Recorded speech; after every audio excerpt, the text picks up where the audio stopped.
வணக்கம் மாணவர்களே, CS ஸ்ரீலங்காவினுடைய மாதிரி பரீட்சை வினாத்தாளினுடைய கலந்துரையாடலிலே உங்கள் சந்திப்பது பெருமகிழ்ச்சி அடைகின்றோம். இன்று நாங்கள் பார்க்க இருப்பது BL5 audit business processes digitalisation, கணக்காய்வு வணிக செயல்முறைகள் எண்ணியலாக்கம் பாடப்பரப்பிலே உங்களுக்கு நடைபெற்ற மாதிரி வினாத்தாளினுடைய விடைகளை நாங்கள் இங்கு கலந்துரையாட இருக்கின்றோம். இந்த விடைகள் 2 காணொளிகளாக பதிவேற்றம் செய்யப்பட உள்ளது. முதலாவது காணொளியிலே 25 வினாக்களை நாங்கள் கலந்துரையாடுவதுடன் மிகுதி 25 வினாக்கள் இரண்டாவது காணொளியிலே பதிவேற்றம் செய்யப்படும். CS ஸ்ரீலங்கா BL5 பொறுத்தவரைக்கும் உங்களுக்கு தெரியும், பாடப்பிரிவிலே சொல்லப்படுகிறது ஆடிட் பிசினஸ் ப்ராசஸஸ் டிஜிட்டலைசேஷன் என்ற 3 பகுதிகள் காணப்படுகிறது. அதாவது கணக்காய்வு தொடர்பான அடிப்படையான விடயங்கள், இலங்கை பட்டய கணக்காளர் நிர்வாகத்தினுடைய பாட விதானத்திலே முதல் முறையாக நீங்கள் கணக்காய்வை கற்கின்ற பகுதி இதுவாகும். ஆகவே கணக்காய்வு தொடர்பான அடிப்படையான விடயங்கள் முதல் கணக்காய்வை இறுதி கட்டத்திற்கு கொண்டு வருவது வரையான நிறைய விடயங்களை நீங்கள் கற்றுக்கொண்டிருக்கிறீர்கள். அதே போல வணிக செயல்முறைகளிலே 6 வேறுபட்ட வணிக செயல்முறைகளை கற்றிருக்கிறீர்கள். அது மாத்திரமன்றி நவீன எண்ணியலாக்க செயல்முறைகளிலே கணக்காய்வு மற்றும் கணக்கீடு செயல்முறைகளை தொடர்புடைய நவீன தொழில்நுட்பம் தொடர்பான சில விஷயங்களை பார்க்கிறீர்கள். அந்த வகையிலே உங்களுடைய பாடப்பரப்புக்கு உட்பட்ட வகையில் இந்த மாதிரி வினாக்கள் அமைக்கப்பட்டு நீங்கள் ஏற்கனவே பரீட்சையில் பங்கு பெற்றிருப்பீர்கள். அந்த பரீட்சை தொடர்பான கலந்துரையாடல் தான் இதுவாகும். வினாத்தாளின் கட்டமைப்பு உங்களுக்கு நன்கு தெரியும். ஏனைய பாடங்களை போல 50 பல்வேறு வினாக்கள் 2 புள்ளிகளுக்குரியது. ஆக 2 மணித்தியாளர்களில் 50 பல்வேறு வினாக்களை நீங்கள் முயற்சிக்க வேண்டும். அதில் 25 வினாக்கள் குறைந்தபட்சம் நீங்கள் சரியாக படியெடுத்திருந்தால் நீங்கள் சித்தி அடைவதற்கான 50 புள்ளிகளை பெற்றுக்கொள்ள முடியும். ஆகவே நான் வினாத்தாளை பற்றி நிறைய கலந்துரையாடாது, நேரடியாக நாங்கள் இந்த மாதிரி பயிற்சியை செல்லலாம். ஆகவே முதலாவது வினாவை நாங்கள் பார்ப்பதாக இருந்தால், வினா இலக்கம் 1, கம்பெனி ஒன்று வழி நடாத்தப்பட்டு கட்டுப்படுத்தப்படும் முறையை எவ்வாறு அழைக்கப்படும் என்கிறது தான் முதலாவது வினா. கம்பெனி ஒன்று, கம்பெனி என்று சொல்லுகிற போது உங்களுக்கு தெரியும், அதாவது ஒரு கம்பெனியை பொறுத்தவரைக்கும் உரிமை என்பது வேறு, கட்டுப்பாடு என்பது வேறு. உரிமையானது பங்குதாரர்களிடையே காணப்படுகிறது, ஷேர் ஹோல்டர்ஸ். அதனுடைய கட்டுப்பாடு பணிப்பாளர் சபையிடம் அல்லது இயக்குநர் சபையிடம், போர்ட் ஆஃப் டைரக்டர்ஸ் காணப்படுகிறது. ஆகவே இந்த உரிமையும் கட்டுப்பாடும் இரண்டாக பிரிக்கப்பட்ட இந்த கம்பெனியோடு சிறப்பாக வழிநடத்தப்படுகிறதா கட்டுப்படுத்தப்படாததா என்பதை பார்க்கும்போது இது பணிப்பாளர் சபை தொடர்பான விடயமாகும். ஆகவே பணிப்பாளர் சபை தொடர்பான வினா ஒன்றுதான் இங்கு வினாவப்பட்டிருக்கிறது. கம்பெனி ஒன்று வழிநடாத்தப்பட்டு கட்டுப்படுத்தப்படும் முறைமை, அதாவது பணிப்பாளர் சபை தொடர்புபட்ட முறைமை தான் இங்கு வினாவில் கேட்கப்பட்டிருக்கிறது. இந்த வினாவுக்கு வழங்கப்பட்ட 4 விடைகளையும் பார்க்கிற போது, எந்த ஒரு வினாவுக்கும் 4 விடைகள் வழங்கப்பட்டிருக்கும் போது 3 பொருத்தமில்லாத விடைகளை நீங்கள் கண்டறியலாம், அல்லது ஒரு சரியான பொருத்தமான விடையை கண்டறியலாம். இங்கு நாங்கள் இந்த 4 விடையையும் அவதானிக்க போகிறோம். முதலாவது விடை வழங்கப்பட்டது அகக்கட்டுப்பாட்டு முறை. அகக்கட்டுப்பாட்டு முறை என்பது என்ன என்பதை நீங்கள் உங்களுடைய அத்தியாயங்களிலே கற்றிருக்கிறீர்கள். அதாவது அத்தியாயம் 2 அகக்கட்டுப்பாட்டு முறை தொடர்பாக மிக சிறப்பாக விளக்கம் அளிக்கப்பட்டிருக்கிறது. என்பது என்னவென்றால், ஒரு நிறுவனம் எதிர்கொள்ளும் இடர்களை குறைக்க வேண்டும். அந்த இடர்களை குறைத்து முகாமைத்துவம் மற்றும் இயக்குநர் சபைக்கு ஒரு நியாயமான உறுதிப்பாடு பெற்றுக்கொள்ளப்பட வேண்டும். இது 3 விடயங்களில் இந்த நியாயமான உறுதிப்பாடு பெற்றுக்கொள்ளப்பட வேண்டும் என OECD அமைப்பு கூறுகிறது. அதாவது நிறுவனத்திற்கு தொழிற்பாடுகளிலான வினைத்திறன், நிறுவனத்தின் சட்ட திட்டங்களுடனான இணக்கப்பாட்டு தன்மை, அதே போல நிதி அறிக்கைகள் தொடர்பான விடயங்களிலான உறுதிப்பாடு. இந்த விடயங்களிலே ஒரு நியாயமான உறுதிப்பாட்டை வழங்குகிற ஒரு முறைதான் அகக்கட்டுப்பாட்டு முறை. ஆனால் இது வினாவில் கேட்கப்பட்டிருக்கிறது வேறு. கம்பெனிகள் வழிநடாத்தப்பட்டு கட்டுப்படுத்தப்படும் முறை என்கிற போது இந்த அகக்கட்டுப்பாட்டு முறை என்கிறது ஒரு பொருத்தமான விடையாக இருப்பதற்கான சந்தர்ப்பம் இல்லை. இரண்டாவது விடையை பார்த்தமாக இருந்தால் கூட்டாண்மை ஆளுகை, கோஆபரேட் கவர்னன்ஸ். கூட்டாண்மை ஆளுகை என்பது ஒரு கூட்டிணைக்கப்பட்ட நிறுவனத்தினுடைய ஆளுகை. அதாவது கூட்டிணைக்கப்பட்ட நிறுவனம் என்கிற போது அது ஒரு கம்பெனி ஆளுகை. அந்த கம்பெனியுடைய ஆட்சி செய்கிற அமைப்பு இயக்குநர் சபை. ஆகவே அந்த இயக்குநர் சபை அந்த கூட்டணிக்கப்பட்ட நிறுவனத்தை எவ்வாறு ஆளுகை செய்ய வேண்டும் என்கிறது தொடர்பான ஒரு கோட்பாடு இது. வினாவை பார்த்தமாக இருந்தால் கம்பெனி எவ்வாறு வழிநடத்தப்படும் கட்டுப்படுத்தப்படும், கூட்டாண்மை ஆளுகையில் கம்பெனி எவ்வாறு ஆளுகை செய்யப்பட வேண்டும் என குறிப்பிடுகிறது. ஆகவே இந்த விடை பொருத்தமானதாக இருக்கும். மூன்றாவது விடை பார்த்தமாக இருந்தால் அகக்கணக்காய்வு, நிறுவனத்தின் உள்ளே ஆக கணக்காய்வு, நிறுவனத்தின் செயற்பாடுகள் தொடர்பான ஒரு மீளாய்வு. ஆகவே நிறுவனத்தினுடைய தொழிற்பாடுகள், நிதிசார் நடவடிக்கைகளை மீளாய்வு செய்கிற ஒரு செயல்முறைதான்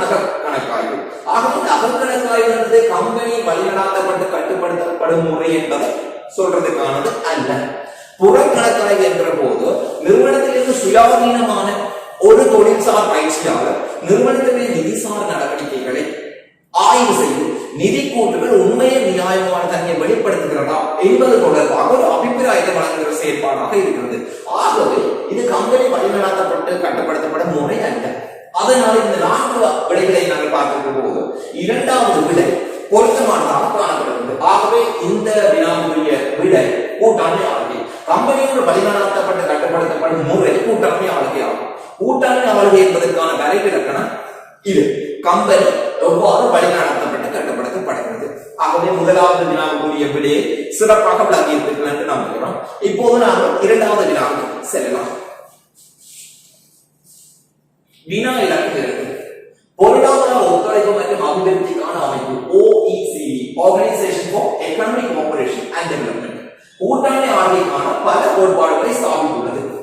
கீழ்வருவனவற்றுள் கூட்டாண்மை ஆளுகைக்கான OECD கோட்பாடு இது. முதல்ல நாங்கள் வினாவை விளங்கிக் கொள்ள வேண்டும். OECD என்பது சர்வதேச பொருளாதார ஒத்துழைப்பு மற்றும் அபிவிருத்திக்கான அமைப்பு. Organization for Economic Cooperation and Development இது ஒரு சர்வதேச இலாப நோக்கற்ற அமைப்பு. இந்த அமைப்பு தான் பல்வேறு நாடுகளையும் கூட்டாண்மை ஆளுகை உருவாக்குவதற்கும் நடைமுறைப்படுத்துவதற்கும் அடிப்படையாக ஒரு அமைப்பாக காணப்படுகிறது. இந்த அமைப்பு கூட்டாண்மை ஆளுகை தொடர்பான ஒரு வரைவிலக்கணத்தை குறிப்பிட்டிருக்கிறது. கூட்டாண்மை ஆளுகை தொடர்பான 6 கோட்பாடுகளை குறிப்பிட்டிருக்கிறது. அந்த 6 கோட்பாடுகளை நீங்கள் கற்றிருப்பீர்கள். அந்த கோட்பாடுகளில் ஒன்றுதான் இங்கு கேட்கப்பட்டிருக்கிற விஷயம்.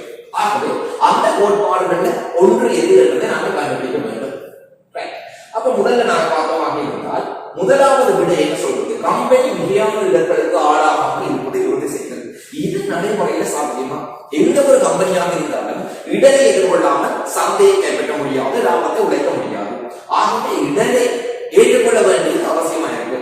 மிகையான இடருக்கு ஆளாகாமல் இருப்பது என்பது சாத்தியம் இல்லை. ஏனென்று சொன்னால் எவ்வளவு தூரம் இடர்களை ஏற்றுக்கொள்கிறோமோ அவ்வளவு தூரத்துக்கு சந்தை வாய்ப்புகள் அதிகமாக இருக்கிறது என்பதை வணிகங்கள் விளங்கிக் கொண்டிருக்கின்றன. அதனால ஒரு கம்பெனி மிகையான இடரை ஏற்றுக்கொள்ளாமல் இருக்கிறத உறுதி செய்கிறது என்பது வணிகங்களுக்கு பொருத்தமானது அல்ல. இது OECD தொடர்பானது அல்ல. இரண்டாவது விடையை நாங்கள் பார்க்கமாக இருந்தால் கம்பெனி விளைத்திறனாக வழிகாட்டப்பட்டு கண்காணிக்கப்படுவதை உறுதி செய்யப்படுதல். அதாவது வழிகாட்டப்படுதல் கண்காணிக்கப்படுதல் என்கிற 2 விடயங்கள் இருக்கு. முதலாவது வினாவிலே நாங்கள் பார்த்திருக்கிறோம் கூட்டாண்மை ஆளுகைக்குரிய வரைவிலக்கணம் அல்லது கருத்து சொல்லப்படுவது கம்பெனிகள் நிர்வகிக்கப்படும் கட்டுப்படுத்தப்படும் முறைகள். இங்க சொல்லப்படுது கம்பெனிகள் விளைதிறனான முறையில் வழிகாட்டப்பட வேண்டும். அதாவது எந்த பாதையில கம்பெனி பயணிக்கிறது சரியாக இருக்கும் என்றதை வழிகாட்ட வேண்டும். அதே போல அது சரியாக இடம்பெறுகிறதா என்பதை கண்காணிக்க வேண்டும். இந்த 2 விடயத்தையும் உறுதி செய்கிறது ஒரு கோட்பாடாக காணப்படுகிறது. இருந்தாலும் மூன்றாவது விடயை நாங்கள் பார்க்கிறோம்.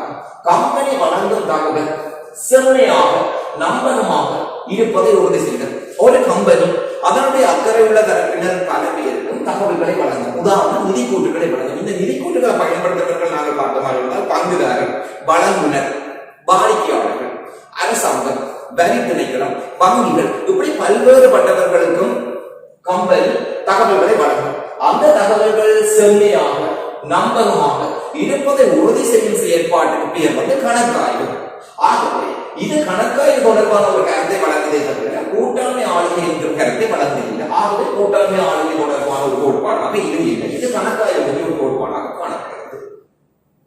உண்மையான நிதிசார பொறுப்பேற்றுக்கும் பாதிக்கப்பட்ட நிதிசாரா பொறுப்பேற்றுக்கும் இடையிலான கணிசமான வேறுபாடு இல்லாமையை உறுதி செய்தல். ஒரு நிறுவனத்தை பொறுத்த வரைக்கும் பல்வேறு விடயங்கள் பாதுகாப்பு செய்யப்படும். நிதிசார் விடயங்களாக இருக்கலாம், இல்ல நிதிசாராத விடயங்களாக இருக்கலாம். இந்த விடயங்கள் பாதுகாப்பு செய்யப்படுகிற போது பாதுகாப்புக்கும் உண்மையான பொறுப்பேற்றுக்கும் இடையில இணக்கப்பாட்டை ஏற்படுத்த வேண்டியது முகாமைத்துவத்தினுடைய பொறுப்பு. அதாவது விலகல்களை குறைக்க வேண்டியது முகாமைத்துவத்தினுடைய பொறுப்பு.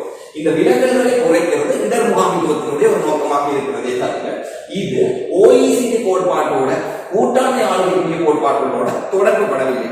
அதனால நாங்கள் பார்த்த இந்த விடைகள்ல இரண்டாவது விடை பொருத்தமானதாக இருக்குது. நீங்கள் பாடப்புத்தகத்தில் படிக்கிறது என்று சொன்னால் கூட்டாண்மை ஆளுகை OECD கோட்பாடுகள் 6 காணப்படுகிறது. அவற்றிலே ஒன்று இந்த இரண்டாவது விடையிலே வழங்கப்படுகிறது.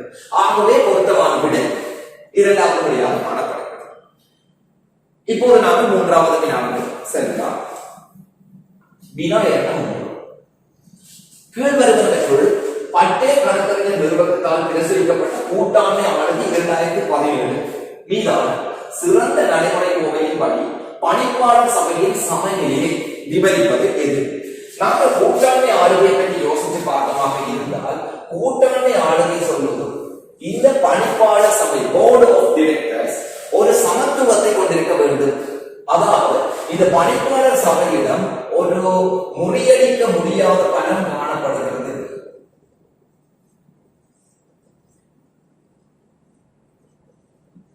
அன்ஃபெட்டட் பவர்ஸ் நம்ம ஆங்கிலத்திலே சொல்லுவோம். முறியடிக்க முடியாத பலம் காணப்பட்டால் இயக்குனர் சபை எடுக்கிற தீர்மானங்களை யாருமே சவாலுக்கு உட்படுத்த முடியாது. இயக்குனர் சபைக்கு தீர்மானங்களை சவாலுக்கு உட்படுத்த முடியாது என்று சொன்னால் இயக்குனர் சபை வரையறையற்ற அதிகாரங்களை கொண்டிருக்கிறது. வரையறையற்ற அதிகாரங்களை இயக்குனர் சபை கொண்டிருக்கிற போது இது பங்குதாரருக்கு பாதுகாப்பு இல்லாத ஒரு நிலைமையை உருவாகும். ஆகவே பங்குதாரருக்கு பாதுகாப்பு ஏற்படுத்த வேண்டுமாக இருந்தால் இந்த முறியடிக்க முடியாத பலத்தை முறியடிக்க வேண்டும். கூட்டாண்மை ஆளுநர் சொல்லுது முறியடிக்க முடியாத பலத்தை முறியடிக்க வேண்டுமாக இருந்தால் இந்த பணிப்பாளர் சபையை நாங்கள் இரண்டாக பிரிக்க வேண்டும். இரண்டாக பிரித்து இரண்டுக்கு இடையில ஒரு சமநிலையை உருவாக்க வேண்டும். ஒரு பகுதி எக்ஸிகியூட்டிவ் டைரக்டர்ஸ் நிறைவேற்று அதிகாரம் உள்ள இயக்குநர்கள், மறுபகுதி நிறைவேற்று அதிகாரம் அற்ற இயக்குநர்கள், நான் எக்ஸிகியூட்டிவ் டைரக்டர்ஸ்.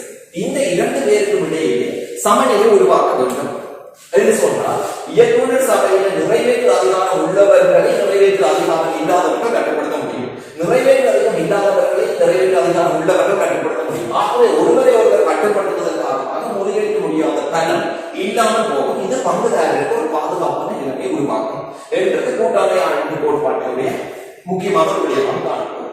அதன்படி இதனுடைய எண்ணிக்கை எவ்வாறு இருக்க வேண்டும் என்று சொல்லப்படுகிறது சொன்னால் 3-1, அதாவது மொத்த பணிப்பாளர் சபை எண்ணிக்கை 3-1, குறைந்தபட்சம் 3.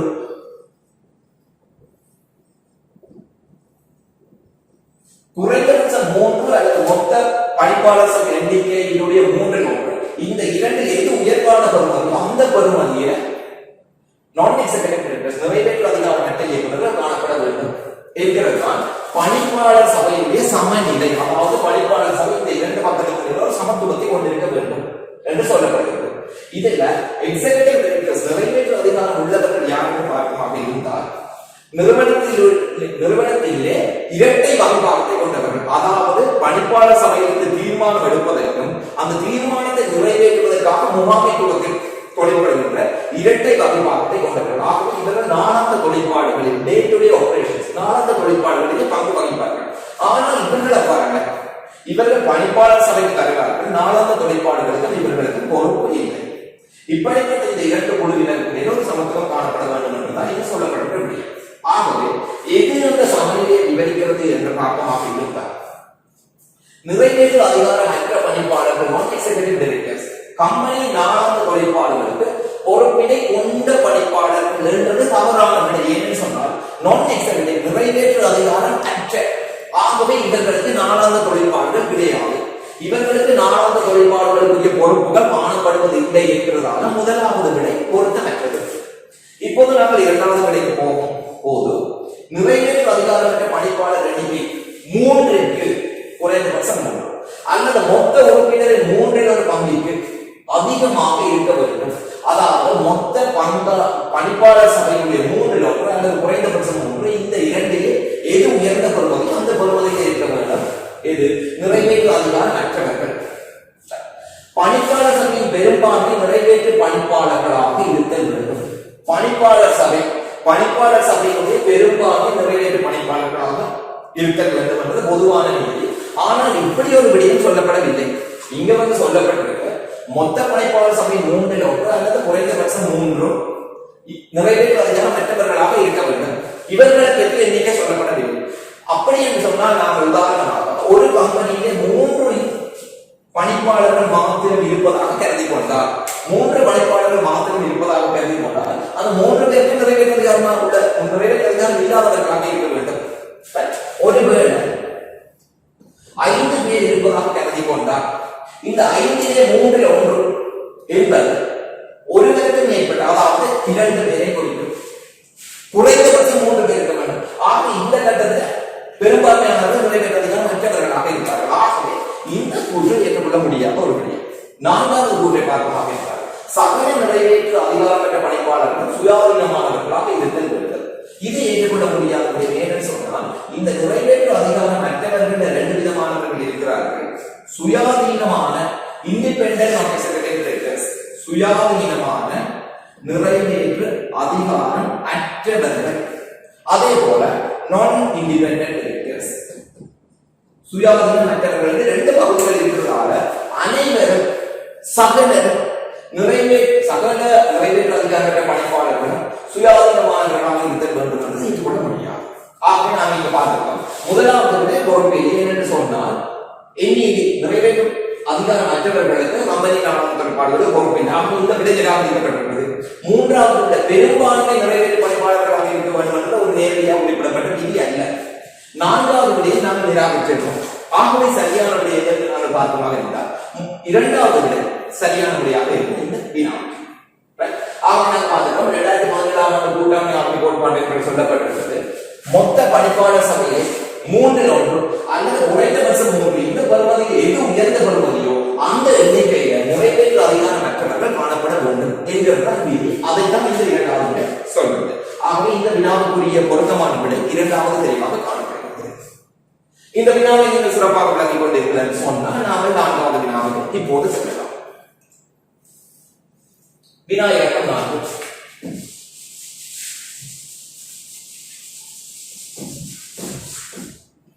கீழ்வர்களுக்குள் பட்டய கணக்கறிஞர் நிறுவனத்தால் பிரசுரிக்கப்பட்ட கூட்டாண்மை ஆளுமை 2017 சிறந்த நடைமுறை கோவையின் படி கணக்காய்வு குழுவின் அமைப்பினை நன்கு விவரிக்கும் கூற்று இது. நாங்கள் ஏற்கனவே பார்த்திருக்கிறோம். இந்த இயக்குனர் சபையில 2 விதமானவர்கள் இருக்கிறார்கள் என்று, இந்த நிறைவேற்று அதிகாரம் அற்றவர்கள் 2 விதமானவர்கள் இருக்கிறார்கள் என்று,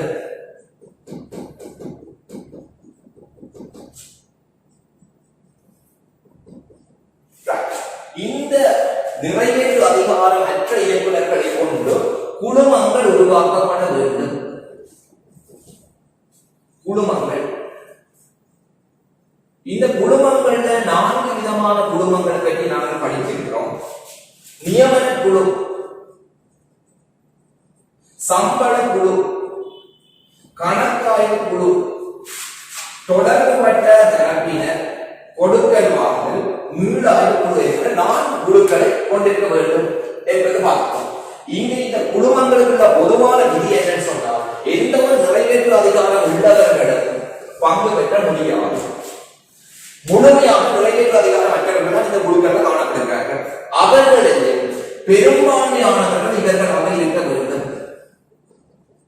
மஜோரிட்டி, பெரும்பான்மையானவர்கள் சுயாதீனமானவர்களாகவும் சிறுபான்மையானவர்கள் சுயாதீனம் அற்றவர்களாகும், அல்லது முற்றுமுழுதாக பெரும்பான்மையானவர்கள் இருந்தால் இன்னும் சிறப்பாக இருக்கும்.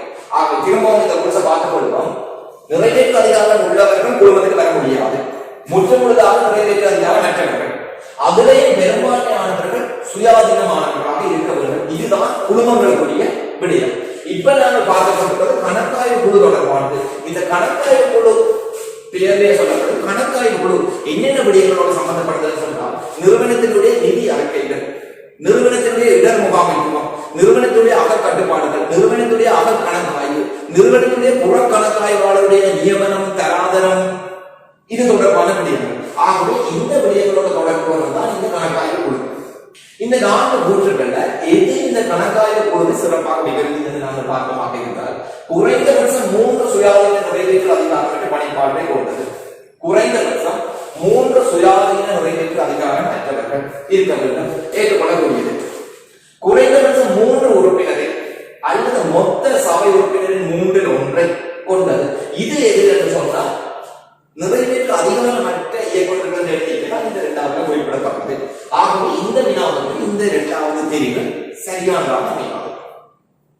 3வது தெரிவை பார்த்தமாக இருந்தால் குறைந்தபட்சம் 3 நிறைவேற்று பணிப்பாளர்களையும் 1 நிறைவேற்று அதிகாரமற்ற, ஏற்கனவே நாங்கள் சொன்ன விதி நிறைவேற்று அதிகாரம் உள்ளவர்கள் குழுவுக்கு வர முடியாது.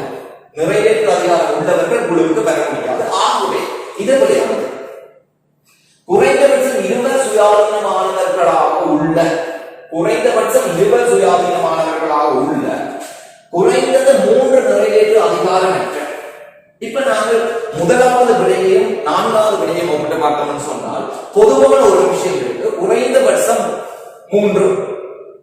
ஆனால் இங்க சொல்லப்படுது குறைந்தபட்சம் 3 சுயாதீன, அதாவது முற்றுமுழுதா சுயாதீனமானவர்களாக இருக்க வேண்டும். இங்க சொல்லப்படுது குறைந்தபட்சம் 20 சுயாதீனமானவர்களாகவும் 3 நிறைவேற்று அதிகாரம். ஆகவே நிறைவேற்று அதிகாரம் பெற்றவர்கள் 3 பேர். அதுல பெரும்பான்மையானவர்கள் சுயாதீனமானவர்களாக, ஏற்கனவே நாங்கள் சொன்னது குடும்பங்கள முற்றுமுழுதாக நிறைவேற்று அதிகாரம் பெற்றவர்கள் தான் இருக்க வேண்டும், பெரும்பான்மையானவர்கள் சுயாதீனமானவர்களாக இருக்க வேண்டும். அந்த வகையில நான்காவது விட பொருத்தமானதாக கருதப்படுகிறது. ஆகவே கணக்காய்வு குழு தொடர்பான சிறப்பான விவரணம் இந்த நான்காவது விளக்கத்திலே தரப்பட்டது. குறைந்தபட்சம் 20 உள்ள குறைந்தது 3 நிறைவேற்று அதிகாரங்கள். ஆகவே இந்த ஒரு கட்டத்திலே கணக்காய்வு குழுவின் உறுப்பினர்கள் எண்ணிக்கை 3 விட குறையக்கூடாது. அந்த 3 நிறைவேற்று அதிகாரம் உள்ளவர்கள் இருக்க முடியாது. ஆகவே இந்த 3 பேரையும் நிறைவேற்று அதிகாரம் மற்றவர்களாக இருக்க வேண்டும். இரண்டாவது கூட பார்த்தமாக இருந்தால் பெரும்பான்மையானவர்கள் சுயாதீனமானவர்களாக இருக்க வேண்டும். இது இந்த இடத்துல சொல்லப்பட்ட விடயம். ஆகவே நான்காவது வினாவுக்குரிய பொருத்தமானபடியாக இந்த நான்காவது தேர்வில் கருத்தில் கொடுக்கலாம்.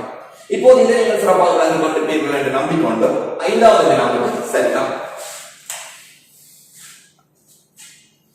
கீழ்வருவனவற்றுள் கணக்காய்வு குழுவின் கடமை அல்லது பொறுப்பு இது.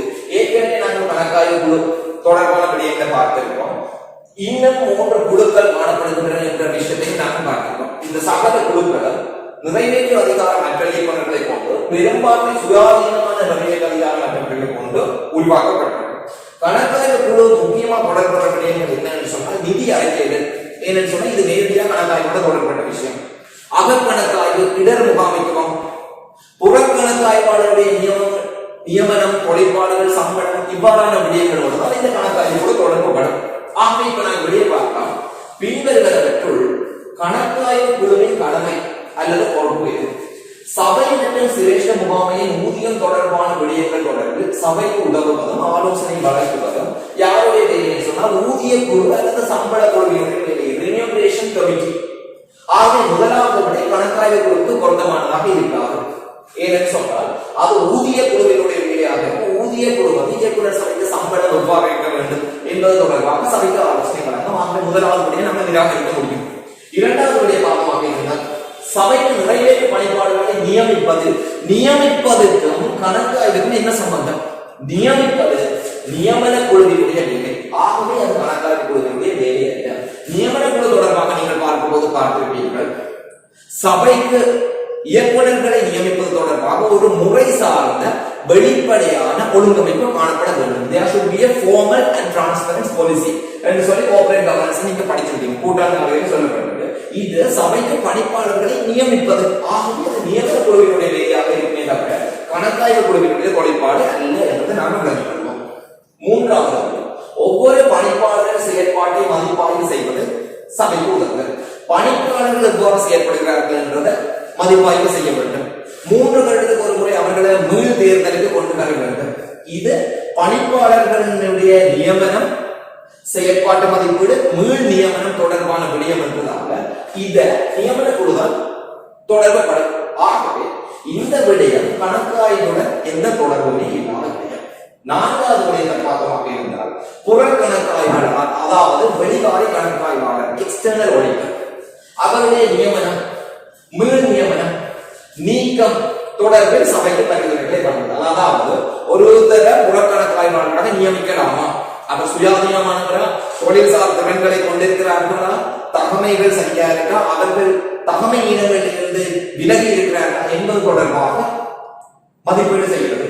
ஏற்கனவே உள்ளவரை திரும்பவும் நியமனம் செய்யலாமா என்பது தொடர்பான மதிப்பீடுகளை மேற்கொள்வது. இருக்கிற கணக்காய்வாளரை நீக்கிற போது உரிய நடைமுறைகள் பின்பற்றப்பட்டிருக்கிறார். அதாவது புறக்கணக்காய்வாளர் தொடர்பான விடயங்களை சபைக்கு ஆலோசனை வழங்குவதற்காக கணக்காய்வு குழு தொழிற்படும். ஏற்கனவே நான் சொல்லியிருக்கேன், கணக்காய்வு குழுவினுடைய முக்கியமான விடயங்கள் நிதி அறிக்கைகள், இடர் முகாமைத்துவம், அகக்கட்டுப்பாடுகள், புறக்கணக்காய்வாளருடைய செயற்பாடுகள், நியமனம், சம்பளம், இவ்வாறான விடயங்கள் இங்கு பெறும். ஆகவே இந்த புறக்கணக்காய்வாளர் தொடர்பாக குறிப்பிடப்படுகிற இந்த நான்காவது விடயம் கணக்காய்வு குழுவின் கடமைகள் அந்த பொறுப்புகள் ஒன்றாக காணப்படுகிறது. ஆகவே இந்த 3 விடைகளை நாம் நிராகரித்து நான்காவது விடையை தெரிவு செய்திருக்கிறோம். ஆகவே இந்த வினாவுக்குரிய சரியான விடை 4வது படியாக காணப்படுகிறது. கணக்காய்வு கொள்கை கடமை என்பது பொறுப்பு புறக்கணக்காய்வாளர் நியமனம், மீள் நியமனம் மற்றும் நீக்கம் தொடர்பில் சபைக்கு பரிந்துரைகளை வழங்குதல் ஆகும். இப்ப நாம அடுத்த வினாவுக்கு செல்லலாம். வினா இலக்கம் 6. அற விதிமுறைகள் ஒழுக்க நெறிகள் ஒரு நபருக்கு முக்கியமானவை ஆகும். பின்வரும் கூற்றுக்களுள் அற விதிமுறைகள் மற்றும் ஒழுக்க நெறிகள் ஆகியவற்றுக்கு இடையேயான தொடர்பினை சரியாக விளக்குவது எது?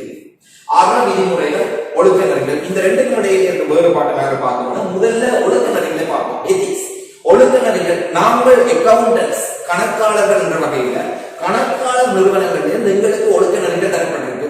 உதாரணத்துக்கு இலங்கை பட்டய கணக்காளர் நிர்வாகத்தினால் வழங்கப்பட்ட ஒழுக்க நெறி விதிமுறை கோட்பாடு code of ethics of CA Sri Lanka இதை நாங்கள் பின்பற்ற வேண்டும். இது ஒழுக்க நெறி. ஆகவே ஒழுக்க நெறி என்பது தொழிலுக்குரியது, தொழில்சார் அமைப்பினால் வழங்கப்பட்டது, தொழில்சார் அமைப்பினுடைய அங்கத்தவர்கள் பின்பற்ற வேண்டியது. ஆகவே பின்பற்றுதல் கட்டாயமானது. பின்பற்றாமல் விட்டால் தொழிலுக்கு அது நற்பெயரை வழங்காது, தொழில்சார் அமைப்பு நடவடிக்கை எடுக்கும். இது ஒழுக்க நெறிகள். அற விதிமுறைகள் என்பது நாங்கள் சுயமாக சிந்திச்சு பின்பற்றுகிறது. எது சரி எது பிழை என்பது தொடர்பாக இவருடைய சுய தீர்மானத்தில் நாங்கள் பின்பற்றுகிற நல்ல விடயங்கள் அற விதிமுறைகள். ஆகவே இந்த ரெண்டு விடயங்களை பற்றியும் இந்த விடயங்கள் குறிப்பிடுகிறது. இது எது சரியானது நாங்கள் பார்ப்போம். பின்வரும் கூற்றுகள் அற விதிமுறைகள் மற்றும் ஒழுக்க நெறிகள் ஆகியவற்றையிலான தொடர்பினை சரியாக விளக்குவது எது? தனிநபர்கள் அவர்களின் தனிப்பட்ட அற விதிமுறைகளை அடிப்படையாக கொண்டிருக்கலாம். ஒரு தனிநபர் எந்த ஒரு தொழிலில் இருந்தாலும் அந்த தொழிலுக்குரிய ஒழுக்க நெறிகள் இருக்கலாம். ஆனால் தொழில் நடவடிக்கைகள் சார்ந்த அவருடைய தனிப்பட்ட நடத்தைகளுக்கு என்று சொல்லி அவர் தனியான ஒரு அற விதிமுறையை பின்பற்றலாம். ஆகவே எந்த விடயம் சரி எது பிழை சரிமுறை தொடர்பான அவருடைய நடத்தை தொடர்பான தனிப்பட்ட விடயத்துக்காக அவர் தனிப்பட்ட ஒரு அற விதிமுறையை அடிப்படையாக கொண்டிருக்கலாம். அது அவருடைய தனிப்பட்ட விடயம். இரண்டாவது, அற விதிமுறைகள் ஒழுக்க நெறிசார் நடத்தைகளுக்கான ஒரு குறைந்த நியமத்தை நிறுவுகிறது. ஒழுக்க நெறிசார் நடத்தை என்பது தொழில்சார் அமைப்பினால் வழங்கப்பட்டது. அற விதிமுறை என்பது அவர் சொந்த தீர்மானத்தில் பின்பற்றது. அற விதிமுறைகள் தொழில்சார் நடத்தைக்கான ஒரு குறைந்த நியமத்தை நிறுவுகிறது என்ற போது அவருடைய அற விதிமுறைகள் தொழில்சார் நடத்தைக்கு அடிப்படையாக அமைந்திருக்கிறது என்று எப்போதுமே சொல்ல முடியாது. ஏன்னு சொன்னால் சில வேளைகளில் தொழில்சார் நெறிமுறைகளை நாங்கள் விரும்பாவிட்டாலும் பின்பற்ற வேண்டும். அது விளையாட்டு எங்களுக்கு விளங்கினாலும் எங்களுடைய சொந்த தீர்மானத்தில் அது விளையாட்டு நாங்கள் நினைச்சாலும் அதை நாங்கள் பின்பற்றுவது அவசியமாகும். ஆகவே அற விதிமுறைகள் எப்பவுமே குறைந்தபட்ச நியமத்தை நிறுவனத்தை ஏற்பட முடியாது. ஒழுக்க நெறிகள் மற்றும் அற விதிமுறைகள் அரசாங்க சட்டங்கள் மற்றும் ஒழுங்கு முறைகளுடன் இணைந்து நடப்பது வேண்டியிருக்கிறது. ஒழுக்க நெறிகள் அரசாங்க சட்டங்களை பின்பற்ற வேண்டும் என்று சொல்லப்படுது. என்னன்னு சொன்னா ஒழுக்க நெறி கோட்பாடுகள்ல 5வது கோட்பாடு நீங்க படிச்சிருப்பீங்க. ஒழுக்க நெறி கோட்பாடுகள் 5 கோட்பாடுகள் இருக்கு.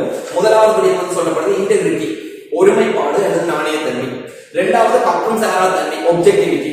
3வது ரகசியம் பேணுதல், கான்ஃபிடென்ஷியலிட்டி. 4வது தொழில்சார் திறன் மற்றும் போதிய கவனம், ப்ரொஃபஷனல் காம்பிடன்ஸ் அண்ட் டியூட்டி. 5வது விடயம் தொழில்சார் நடத்தை. இந்த தொழில்சார் நடத்தை ப்ரொஃபஷனல் பிஹேவியர் என்ன சொல்லுதுன்னு சொன்னா சட்டங்கள் விதிமுறைகளுடன் இணைந்து நடக்க வேண்டும் சொல்லுது. ஆகவே அது சரி. ஆனால் அற விதிமுறைகள் சட்டங்களோட இணங்கி நடக்க வேண்டுமான்னு சொன்னா அற விதிமுறைகள் என்பது தனிப்பட்ட விடயங்கள், தனிப்பட்ட தீர்மானங்கள். தனிப்பட்ட தீர்மானங்கள் எப்போதுமே அரசு சட்டத்திட்டங்களுக்கு இணங்கி நடக்குமான்னு சொன்னா அது நிச்சயமானது அல்ல. ஆகவே இந்த விடை முற்றுமுழுதாக ஏற்றுக்கொள்ள முடியாது. அற விதிமுறைகள் மற்றும் ஒழுக்க நெறிகள் ஆகிய இரண்டும் எப்போதும் சட்டத்தை அடிப்படையாக கொண்டவை இல்ல. சட்டம் என்றது அரசாங்கத்தால் தயாரிக்கப்படுறது, ஒழுக்க நெறி என்றது தொழில்சார் அமைப்புகளால் வழங்கப்படுறது, அற விதிமுறைகள் என்றது சுய தீர்மானத்துக்கு உட்பட்டது. ஆகவே எல்லாம் ஒரே அடிப்படையில் அமைந்திருக்கும் என்றதை ஏற்றுக்கொள்ள முடியாது. அந்த வகையில நாங்கள் ஏற்றுக்கொள்ளக்கூடிய விடையை பார்ப்பதாக இருந்தால் முதலாவது விடையாக காணப்படுகிறது. ஏனென்று சொன்னால் 2வது 3வது 4வது விடயங்கள் நாங்கள் ஏற்கனவே நிராகரித்திருக்கிறோம். முதலாவது விடயங்கள் நாங்கள் சொல்லியிருக்கோம் அற விதிமுறைகள் என்பது ஒவ்வொருத்தருக்கும் தனிப்பட்டது. எது சரி எது பிழை என்பது தொடர்பான அவருடைய தனிப்பட்ட தீர்மானம் தான் அற விதிமுறைக்கு அடிப்படையாக அமைந்திருக்கிறது. ஆகவே இந்த வினாவுக்கு அற விதிமுறைகள் தொடர்பான சரியான விளக்கமாக நாம் ஏற்றுக்கொள்ளக்கூடியது முதலாவது தெளிவாக காணப்படுகிறது. இப்போது நாங்கள் வினாயிரங்களுக்கு செல்லலாம். பணம் மற்றும் கொடுப்பனவுகளை கையாளும் போது ஒரு கணக்காளர் ஒழுக்க நெறிசார் முறைகளில் நடந்து கொள்ள வேண்டியது இப்ப இங்க கேட்கப்பட்டிருக்க ஒரு கணக்காளருடைய ஒழுக்க நெறி சார்ந்த விடயங்கள். உங்களுடைய பாட புத்தகத்தில் ஒரு கணக்காளருடைய ஒழுக்க தொடர்பாக 3 பிரதானமான பகுதிகளை நீங்கள் படித்திருக்கிறீர்கள். ஒன்று, கணக்காளர் பணம் மற்றும் நிதி சார்ந்த சொத்துக்களோடு தொடர்பு கொள்கிற போது எவ்வாறு நடந்து கொள்ள வேண்டும். இரண்டாவது, கணக்காளர் நிதி அறிக்கையிடலில் ஈடுபடுகிற போது எவ்வாறு நடந்து கொள்ள வேண்டும். மூன்றாவது, கணக்காளர் ஆலோசனை முதலிய தொழில்திறன் சேவைகளை வழங்குகிற போது எவ்வாறு நடந்து கொள்ள வேண்டும் என்ற 3 தனியான பகுதிகள் உங்களோட பாட புத்தகத்தில் பிரிச்சு வழங்கப்பட்டிருக்கு. ஆகவே அந்த ஒவ்வொன்றையும் பார்த்து கொண்ட கோணமாக இருந்தால், முதலாவது இங்க கேட்கப்பட்டவர்களுடைய பணம் மற்றும் கொடுப்பனங்களை கையாளும் போது, பணம் மற்றும் கொடுப்பனங்களை கையாளும் போது நாங்கள் ஒழுக்கம் இல்லாதவர்களாக இருந்தால் எங்களுக்கு கெட்டவியம். ஒரு கணக்காளராக இருந்து கொண்டு நாங்கள் பணம் மற்றும் கொடுப்பனங்களை மோசடி செய்தோம்னால் எங்களுக்கு கெட்டவியம். எங்களுக்கு மட்டுமில்லை, எங்களுடைய தொழில் கணக்கியல் தொழிலுக்கு கெட்டவியம். ஆகவே கணக்கியல் தொழில் எல்லாரையும் இவர்கள் தவறாக நினைக்கக்கூடும். இதனால அந்த இடத்துல நாங்கள் ஒழுக்கமா நடந்து கொள்ள வேண்டிய அவசியம். நாங்கள் ஒழுக்கமா இருக்கிறது மட்டும் அவசியம் இல்லை, இன்னொருத்தர் பிள்ளையை செய்திட்டங்கள்ல சுமத்த முடியும். அப்போதும் எங்களுடைய பெயரும் எங்களுடைய தொழிலுடைய பெயரை மதிப்பிழக்க செய்யலாம். ஆகவே நாங்களும் ஒழுக்கமாக இருக்க வேண்டும். இன்னொருவர் ஒழுக்கம் இல்லாம செயற்பாடுகள் நாங்களும் பாதுகாத்துக் கொள்ள வேண்டும். ஆகவே முதலாவது விட சொல்வது, இது மோசடியில் அதிகம் இடம்பெறக்கூடிய பகுதியாகும். பணம் மற்றும் கொடுப்பனங்கள் தான் கூடுதலான மோசடி நடக்கும். ஆகவே இது மோசடிகள் அதிகம் நடக்கக்கூடிய பகுதி என்றதால இங்கே நாங்கள் மிகவும் ஒழுக்கமானவர்களாக இருக்க வேண்டும். இது ஏற்கப்படக்கூடிய விடயம். இரண்டாவது விடய பாக்கமாக இருந்தால், ஏனைய மக்கள் கணக்காளர் தயாரிக்கின்ற நிதி கூட்டுகளை துல்லிய தன்மையில் நம்பிக்கை வைக்கின்றனர். ஏற்கனவே நான் சொல்லியிருக்கேன், நீங்க 3 விடயத்தை தனித்தனியா படிச்சிருக்கீங்க. பணம் மற்றும் கொடுப்பனர்கள், நிதி அறிக்கைகள், ஆலோசனை வழங்குதல். இது நிதி அறிக்கைகள் புரியுது. கணக்காளர் தயாரிக்கின்ற நிதி கூற்றுகள் பணம் மற்றும் கொடுப்பனர்களை மட்டும் உள்ளடங்குகிறது. நிதி கூட்டுகள் என்றால் அதுக்கும் அப்பாற்பட்ட ஒரு தாங்கிய விடயம், நிறுவனத்துடைய பெறுபவர்கள் சம்பந்தமானது. ஆகவே இது பணம் மற்றும் கொடுப்பனர்களை குறித்து அல்ல. மூன்றாவது, அரசாங்கம் நேர்மையான நிதி கூட்டுகள் மற்றும் அறிக்கைகளை வேண்டியிருக்கிறது. திரும்பவும் இது நிதி அறிக்கைகள் தொடர்பான விடயம். கம்பெனி உரிமையாளர்கள் நிதி கூட்டுகளை அடிப்படையாக கொண்டு தமது முதலீடுகள் தொடர்பாக தீர்மானம் எடுக்கின்றார்கள். திரும்பவும் பாகமாக இருந்தால் இது நிதி கூட்டுகள் மீதான விடயம். நிதி கூட்டுகளை தயாரித்து முன்னிலைப்படுத்துகிற போது கணக்காளர் எப்படி ஒழுக்கம் விதிமுறைகளுக்கு உரிய வகையில் நடந்து கொள்ள வேண்டும் என்பதுதான் இந்த 3 விடயங்கள் சொல்லுது. ஆனால் முதலாவது விடயம் பணம் மற்றும் கொடுப்பனங்களை கையாளும் போது நடந்து கொள்ள வேண்டும் என்று சொல்லுது. ஆகவே இந்த வினாவுக்குரிய சரியான விடையாக முதலாவது தெரிய நாங்கள் ஏற்றுக்கொள்ள முடியும். பணம் மற்றும் கொடுப்பனங்களை கையாளும் போது ஒரு கணக்காளர் ஒழுக்க நெரிசலான முறைகளை நடந்து கொள்ள வேண்டியது முக்கிய மிக நிலை. இந்த பணம் மற்றும் கொடுப்பனர்கள் மோசடிகள் அதிகமாக இடம்பெறக்கூடிய பகுதியாகும். இதை சிறப்பாக விளங்கி இருப்பீங்கன்னு நம்புவோம். ஆகவே அடுத்த பகுதிக்கு போகலாம்.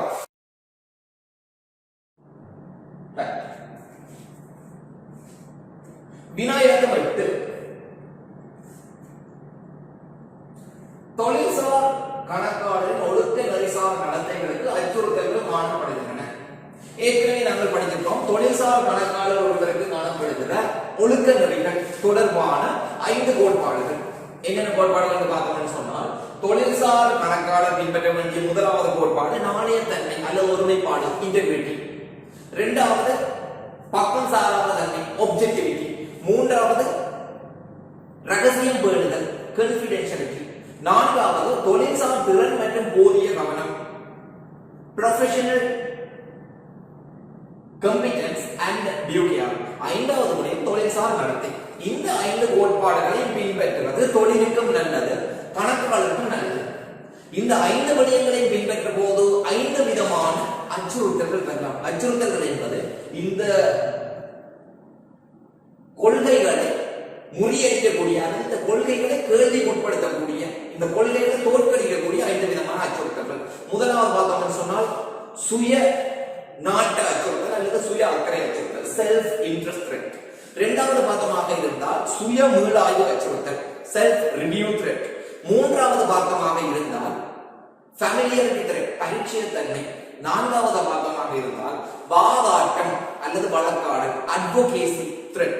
ஐந்தாவது விடயம் மிரட்டல் அச்சுறுத்தல், இன்டிமிடேஷன் த்ரெட் என்ற 5 அச்சுறுத்தல்கள் காணப்படுகின்றன படிச்சிருக்கோம். இங்க கேட்கப்பட்டிருக்கிற விடயம் வாதாட்ட அச்சுறுத்தல். அவற்றில் ஒன்றாகும். பின்வருவனவற்றுள் வாதாட்ட அச்சுறுத்தலை விளைவிப்பது எது? ஆகவே இந்த அச்சுறுத்தல்களை விளங்கிக் கொள்ள வேண்டுமாக இருந்தால் இந்த 5 விதமான அச்சுறுத்தல்களுக்கும் கருத்து உங்களுக்கு தெரிந்திருக்க வேண்டும்.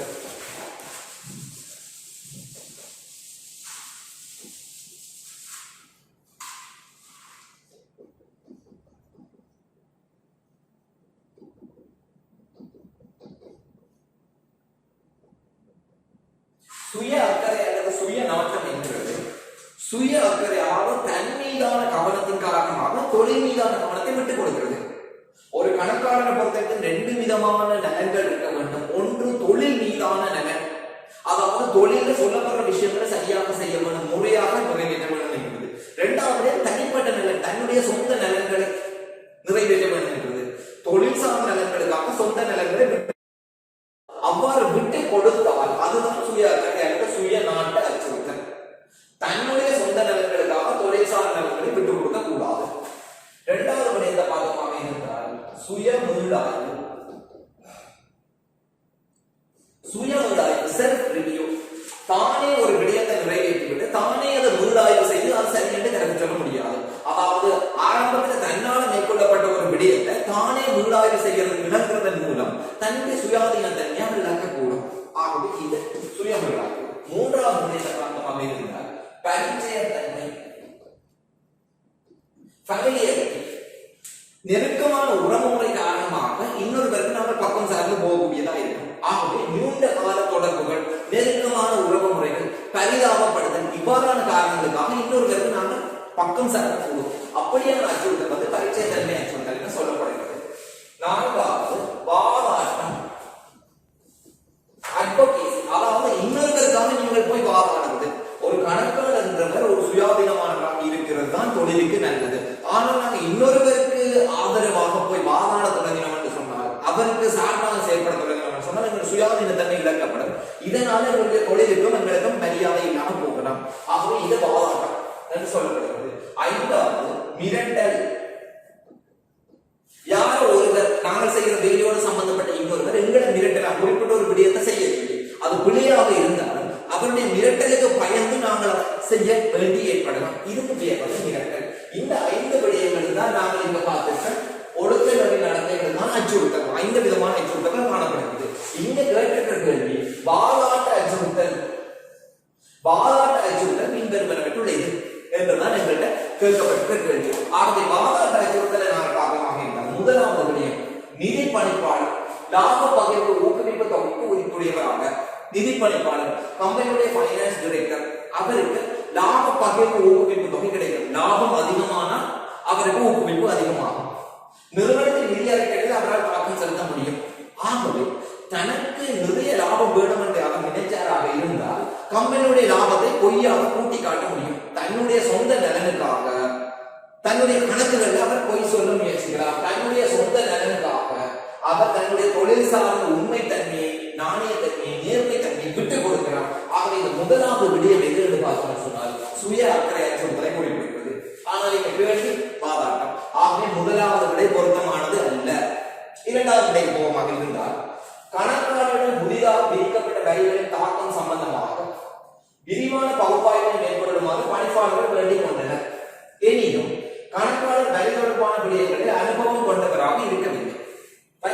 கணக்காளரிடம் டாக்ஸ் வேலைகள் செய்ய சொல்லி கேட்கிற போது அவருக்கு டாக்ஸ் தெரியாது. ஆனாலும் அவர் அதை தன்னால் செய்ய முடியும் என்று சொன்னார். தன்னால் செய்ய முடியாத ஒரு விடயத்தை செய்ய முடியும் என்று போய் சொல்றேன். ஏன் சொல்றாரு என்று சொன்னால் தனக்கு ஒரு நல்ல பெயரை தேடிக் கொள்வதற்காக, சில வேளையில் தனக்கு நிதி சார்ந்த நன்மைகளை பெற்றுக் கொள்வதற்காக, சம்பளம் கூட இருக்கலாம், கட்டணத்தை கூட அறவிடலாம், தெரியாத ஒரு விடயத்தை தெரியும் என்று சொல்றதை காரணம் தன்னுடைய சொந்த நலன், சொந்த நாட்டம். ஆகவே தன்னுடைய தனிப்பட்ட அக்கறைக்காக தொழில் சார்ந்த விடயத்தில் அவர் நேர்மையானவராக இல்லை. இதுவும் சுய அக்கறை அல்லது சுய நாட்ட அச்சுறுத்தலாக காணப்படுகிறது. மூன்றாவது விடயத்தை சொல்லமாக இருந்தால் நிதி முகாமையாளர் செலவினங்களை பாதித்த பகுதியை மாற்றி அமைப்பதற்கு உடன்படாவிட்டால் அவரது தொழில் வாய்ப்பு தொடர்பாக அச்சுறுத்தப்பட்டார். செலவினங்களை பாதித்த பகுதியில் நாங்கள் சொல்ற மாற்றத்தை ஏற்படுத்தலைன்னா உங்களை வேலையை விட்டு நீக்க போகிறோம் என்று யாரோ ஒருவர் மிரட்டுகிறார். மிரட்டல். இதுக்கு பயந்து அதை செய்யலாம். இந்த வகையான அச்சுறுத்தல் பேர் வந்து மிரட்டல். ஆகவே மூன்றாவது விடயம் வாதாட்ட அச்சுறுத்தல் அல்ல.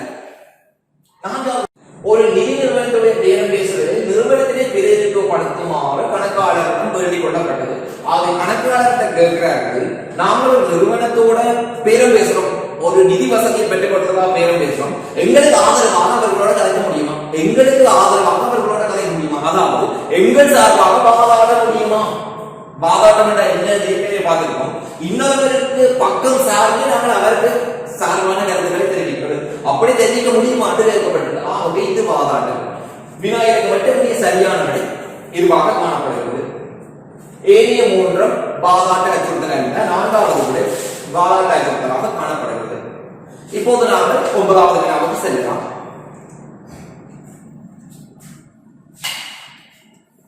ஏபிசி பிஎல்சியின் கணக்காய்வின் போது சந்தேகத்திற்கு இடமான ஊடு செயல் கண்டுபிடிக்கப்பட்டது. இது ஒரு சாத்தியமான பணச்செலவை ஊடு செயலாக இருப்பதால் கணக்காய்வு அணியில் இதுவரை கம்பெனியின் பணச்செலவை அறிக்கையிட அலுவலருக்கு தெரிவிக்கிறார்.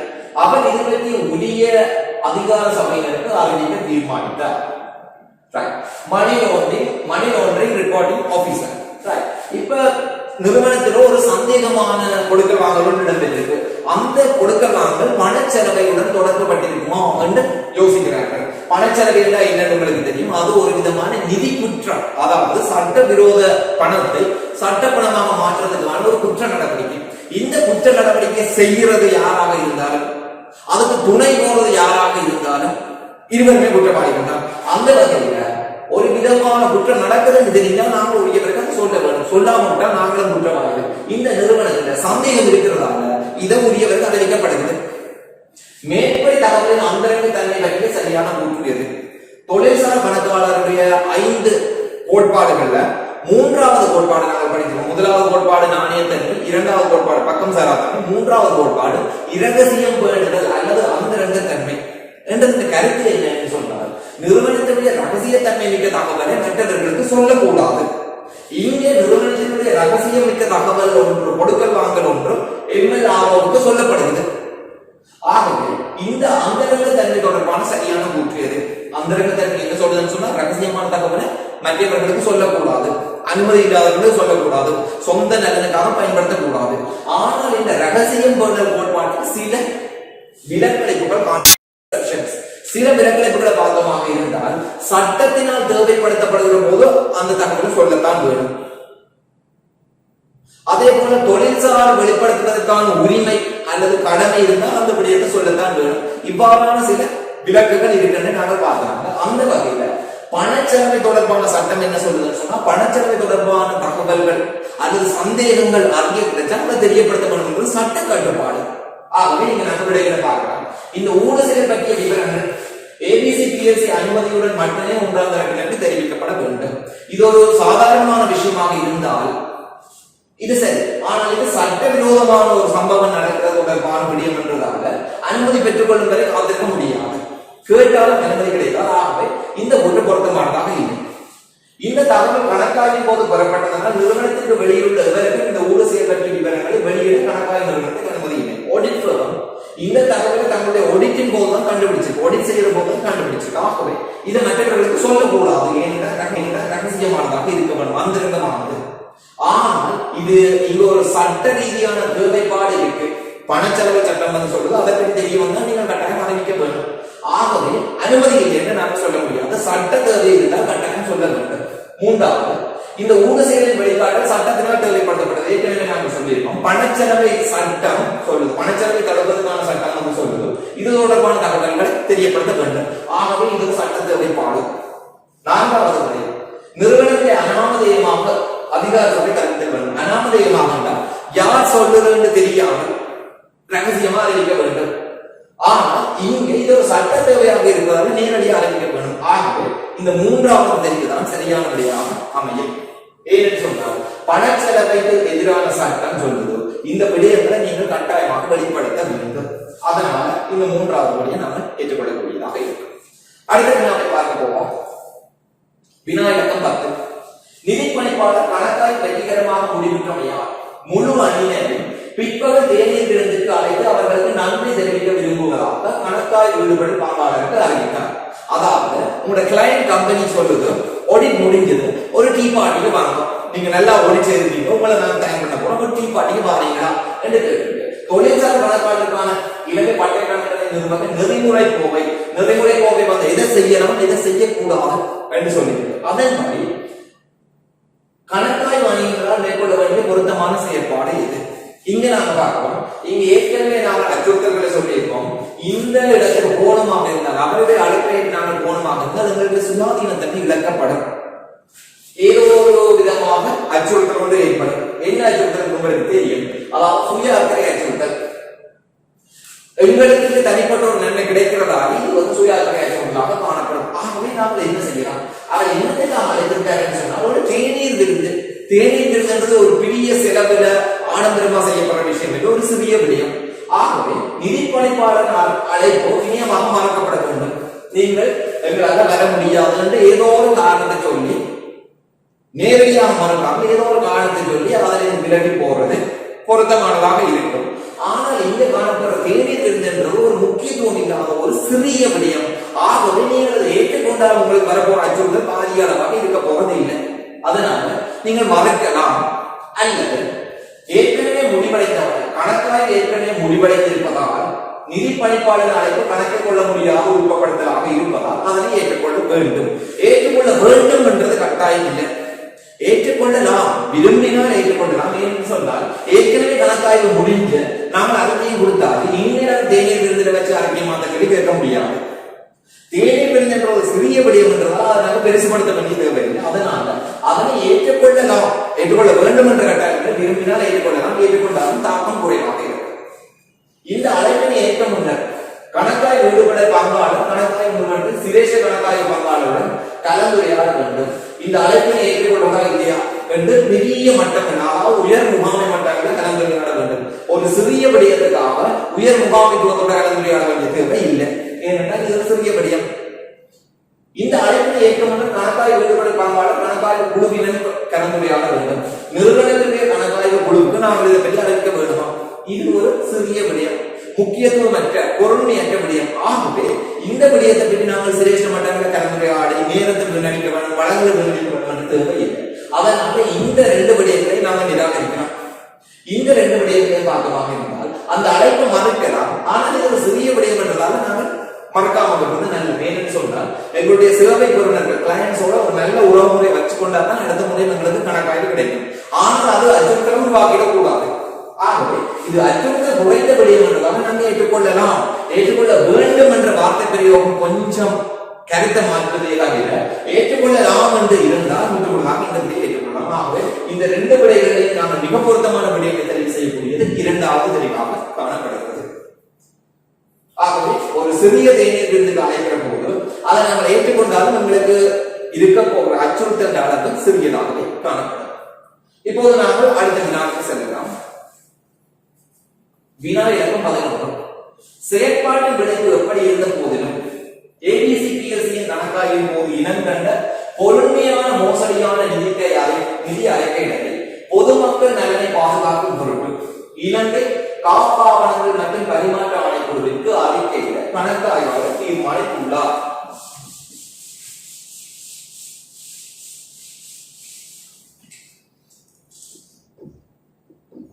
கணக்காய்வாளர் வந்து கண்டுபிடிக்கிறார் பொருண்மையான மோசடியான நிதி அறிக்கைகள். அதாவது நிதி அறிக்கைகள் வந்து பொருண்மையான விடயங்கள் மோசடியை கொண்டிருக்குது.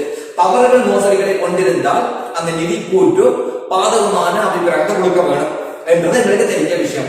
பாதகமானது என்பது பொருண்மை தன்மையும் அதே போல பாதகமான தன்மையும் வச்சுக்கொண்டு முடிவெடுக்க வேண்டும். நீங்க சொல்லப்படுறது மோசடிகள் காணப்படுகிறது. ஆகவே உரிய தரப்பினருக்கு அறிவிக்க வேண்டும் இந்த நிதி கூட்டு நம்பகமானது அல்ல. செயற்பாட்டின் விளைவு எப்படி இருந்த போதிலும் அப்ப இங்க வந்து சொல்லப்படுது செயற்பாட்டினுடைய விளைவு எப்படி இருக்கும் என்ற முடிவு எங்களுக்கு தெரியாது. விளைவை பற்றி கருத்தில் கொள்ளவில்லை. ஆனால் நாங்கள் அறிவிக்க போகிறோம். கீழ்வரும் எந்த நெறிமுறை நோக்கம் இந்த சம்பவத்தில் விவரிக்கப்பட்டுள்ளது. நாங்கள் ஒவ்வொரு விதமான நோக்கங்களை படிச்சிருக்கிறோம். இந்த ஒவ்வொரு நோக்கங்களையும் பார்க்கணும்னு சொன்னால் முதலாவது விடயம் வந்து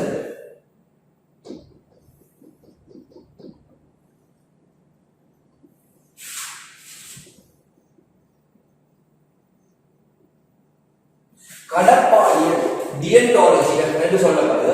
அதாவது உங்களுடைய கடமை என்ன, உங்களுடைய கடப்பாடு என்ன, விளைவுகளை பற்றி யோசிக்காமல் உங்களோட கடமையை நீங்கள் சரியா செய்ய வேண்டும் என்று சொல்லுற வாதம் தான் கடப்பாடிகள் வாதம், டியன்டாலஜிகள் வியூ. அதாவது என்ன சொல்றது, உங்களுடைய கடமையை நீங்கள் செய்யுங்க, எதை பற்றியும் யோசிக்க வேண்டாம். விளைவு சாதகமாக இருக்கலாம் பாதகமாக இருக்கலாம், விளைவு சிறியதா இருக்கலாம் பெரியதா இருக்கலாம், உங்களுடைய கடமையை நீங்கள் சரியாக நிறைவேற்ற வேண்டும். அதன்படி இங்க கணக்காய்வாளர் விளைவு எப்படி இருக்குன்றதை கருத்தில் கொள்ள, விளைவு எப்படி இருந்தாலும் பரவாயில்லை நானும் தான் அறிக்கையிட போறேன் என்று சொல்றேன். ஆகவே இது கடப்பாடிய. இரண்டாவது விடயத்தை பார்க்கலாம் அப்படின்னா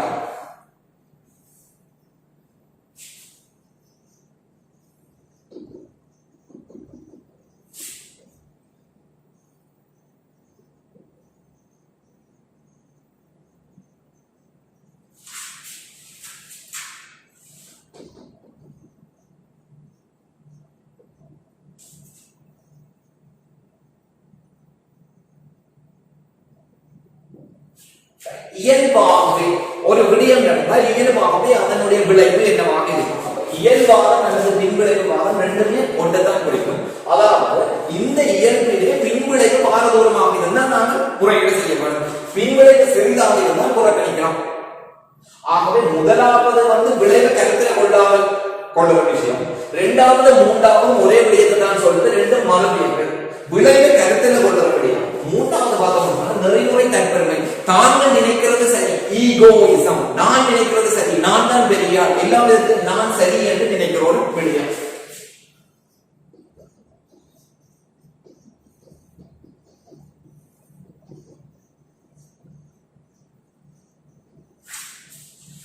இந்த சம்பவத்துல கணக்காய்வான தான் பெரியவர் என்று எந்த ஒரு கட்டத்திலையும் சொல்லவில்லை. ஆகவே இந்த நான்காவது விடையை ஏற்றுக்கொள்ள முடியாது.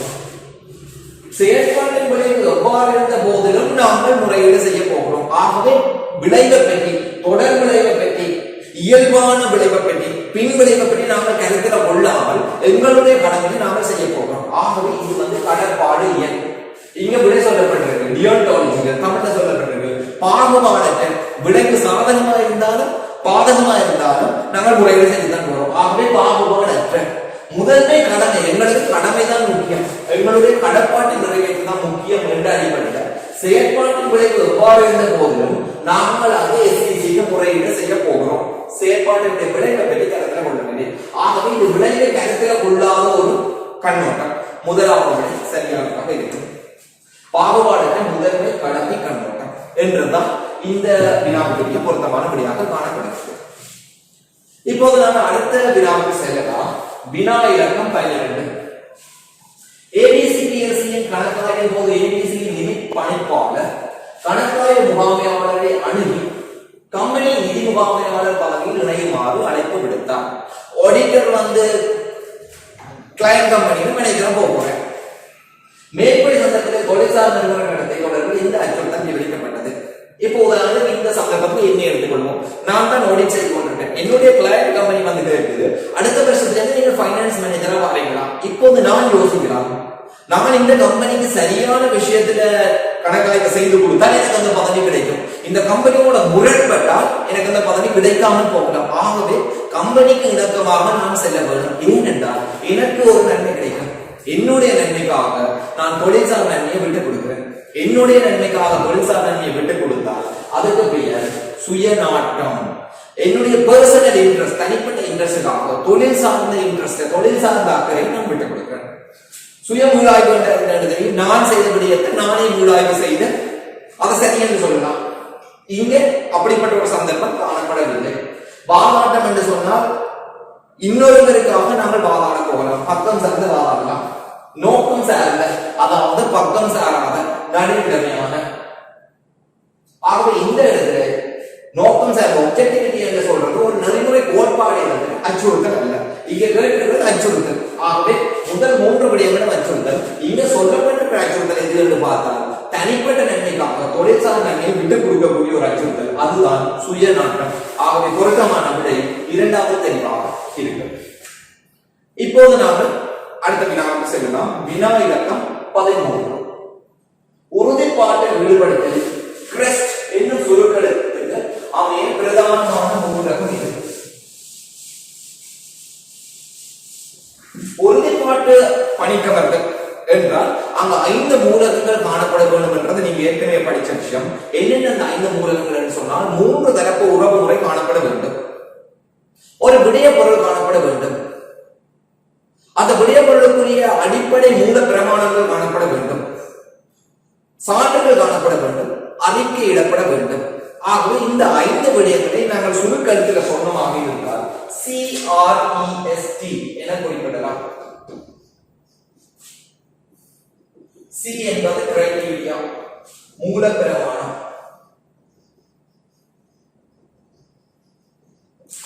R என்பது ரிப்போர்ட், அறிக்கை. E என்பது எவிடன்ஸ், சான்று. S என்பது சப்ஜெக்ட் மேட்டர், விடய பொருள்.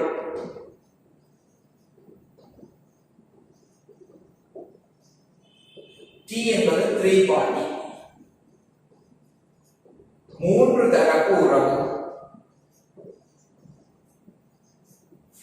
இங்க கேட்கப்பட்டிருக்கிறது உறுதிப்பாட்டு ஈடுபடுத்தல் கிரெஸ்ட் CREST என்னும் சுருக்கத்துக்கு அமையும் பிரதான மூலகம் இது. அதாவது இந்த 5ல ஒன்றாக வரக்கூடியது. முதலாவது நோக்கெல்லை ஸ்கோப் என்ற ஒரு விஷயம் இங்க இல்லை. இங்க சொல்லப்படுற எஸ் என்பது சப்ஜெக்ட் மேட்டர் விடிய பொருள். ஆனால் முதலாவது விடை நிராகரிக்கப்படுகிறது. இரண்டாவது விடை பார்த்தமாக இருந்தால் தேர்வு நிபந்தனை கிரைட்டீரியா, அதாவது 3 பிரமாணங்கள் எதை அடிப்படையாக கொண்டு நாங்கள் விடிய பொருளை தெரிவு செய்ய போகிறோம், விடிய பொருளை ஆய்வு உட்படுத்த போகிறோம் என்கிறதான் கிரைட்டீரியா.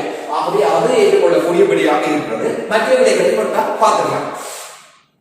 T என்பது 3 பார்ட்டி 3 தரப்பு முறை. ஆனால் இங்கே காலம் என்று சொல்லப்படுகிறது. ஆகவே அது பொருத்தமானது அல்ல. அடுத்தது அளவு எக்ஸ்டென்ட். இங்க E என்று சொல்றது எவிடன்ஸ், சான்றுகள்.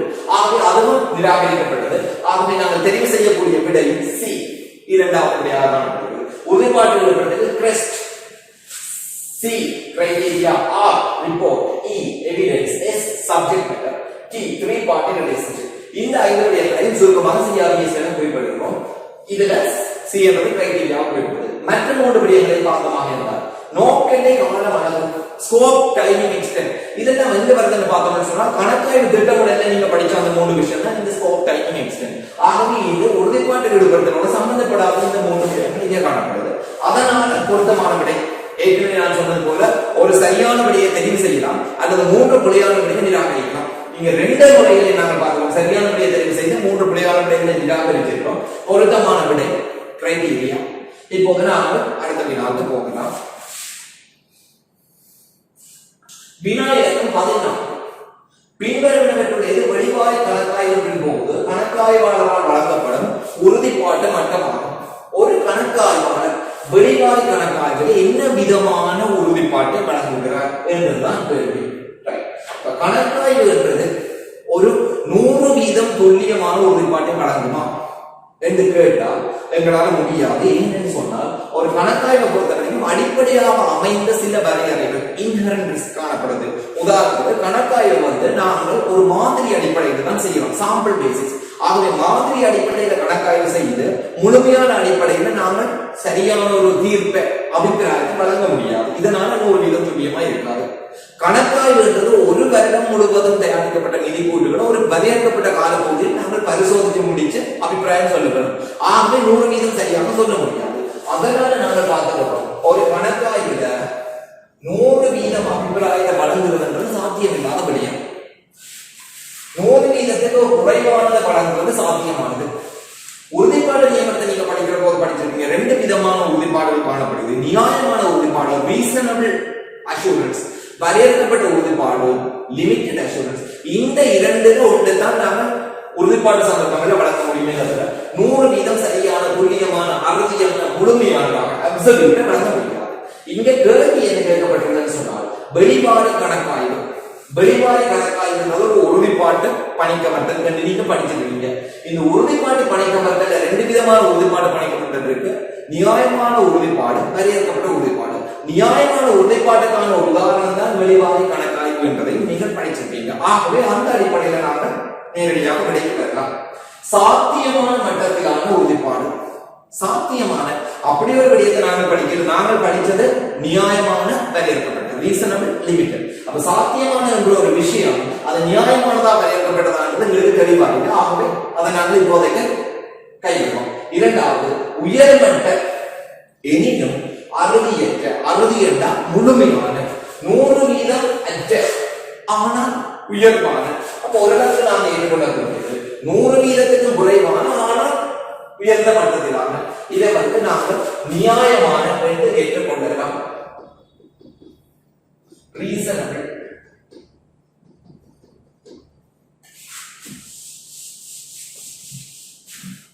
உயர்மட்டமானது நடைமுறை சூழ்நிலையில் இது உயர்வானது, ஆனால் அறுதியானது அல்ல, 100% அல்ல, 100% குறைவானது. மூன்றாவது பாகமாக என்றால் மிதமான, மோடரேட். மிதமானது என்று சொன்னால் அது எவ்வளவு, எந்த மாதிரியானது நாங்க படிக்கல. நாங்க படிச்சதுக்கு மிதமான உறுதிப்பாடு ஒரு விஷயம் இருக்கீங்க. அறுதி மட்டத்திலான உறுதிப்பாடு 100% துல்லியமான, ஆங்கிலத்தில் சொல்லப்படுது அப்சல்யூட், முழுமையான. முழுமையான உறுதிப்பாடு கணக்காய்வு வழங்காது.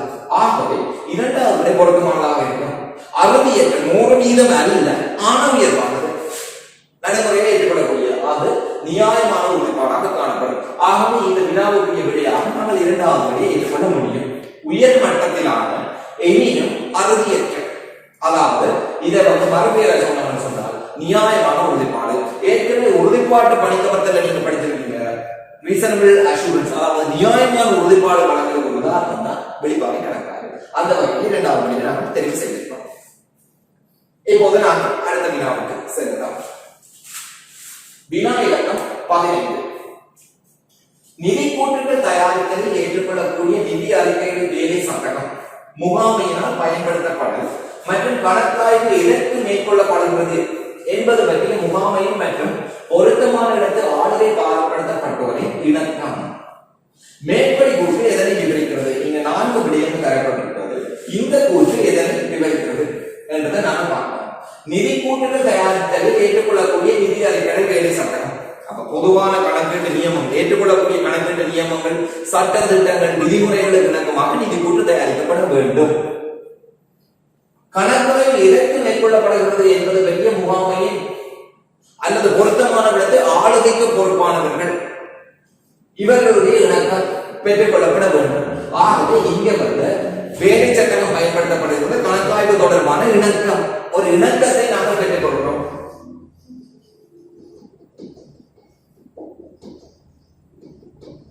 அதாவது இணக்கம் என்று சொன்னால் சம்மதம். எங்களுடைய வேலையை நாங்கள் ஏற்றுக்கொள்கிறோம், கணக்காய்வு ஏற்று விளங்கிக் கொள்கிறோம், அதுக்கு நாங்கள் சம்மதம் தெரிவிக்கிறோம். ஆகவே சம்மதம் தெரிவிக்கிறது இங்க யார் சம்மதம் தெரிவிக்கிறா? சேவை பொருள் நிறுவனம் கணக்காய்வாளருக்கு சம்மதம் தெரிவிக்கிறது. இந்த கூற்று எதனை விவரிக்கிறது பார்த்தோம்னு சொன்னால் ஈடுபடுத்தல் செயற்பாடு, என்கேஜ்மென்ட் பெர்ஃபார்மன்ஸ். ஈடுபடுத்தல் சொன்னால் கணக்காய்வாளரை கொண்டு வந்து அவரை டீல் செய்யறதுக்கு அனுமதிக்கிறதுக்கு இந்த இணக்கம் அவசியமானதா இருக்கு. ஆகவே இந்த இணக்கத்தை நாம் ஈடுபடுத்தல் செயற்பாட்டுக்கான ஆரம்பம் என்று கருத்தில் கொள்ளலாம்.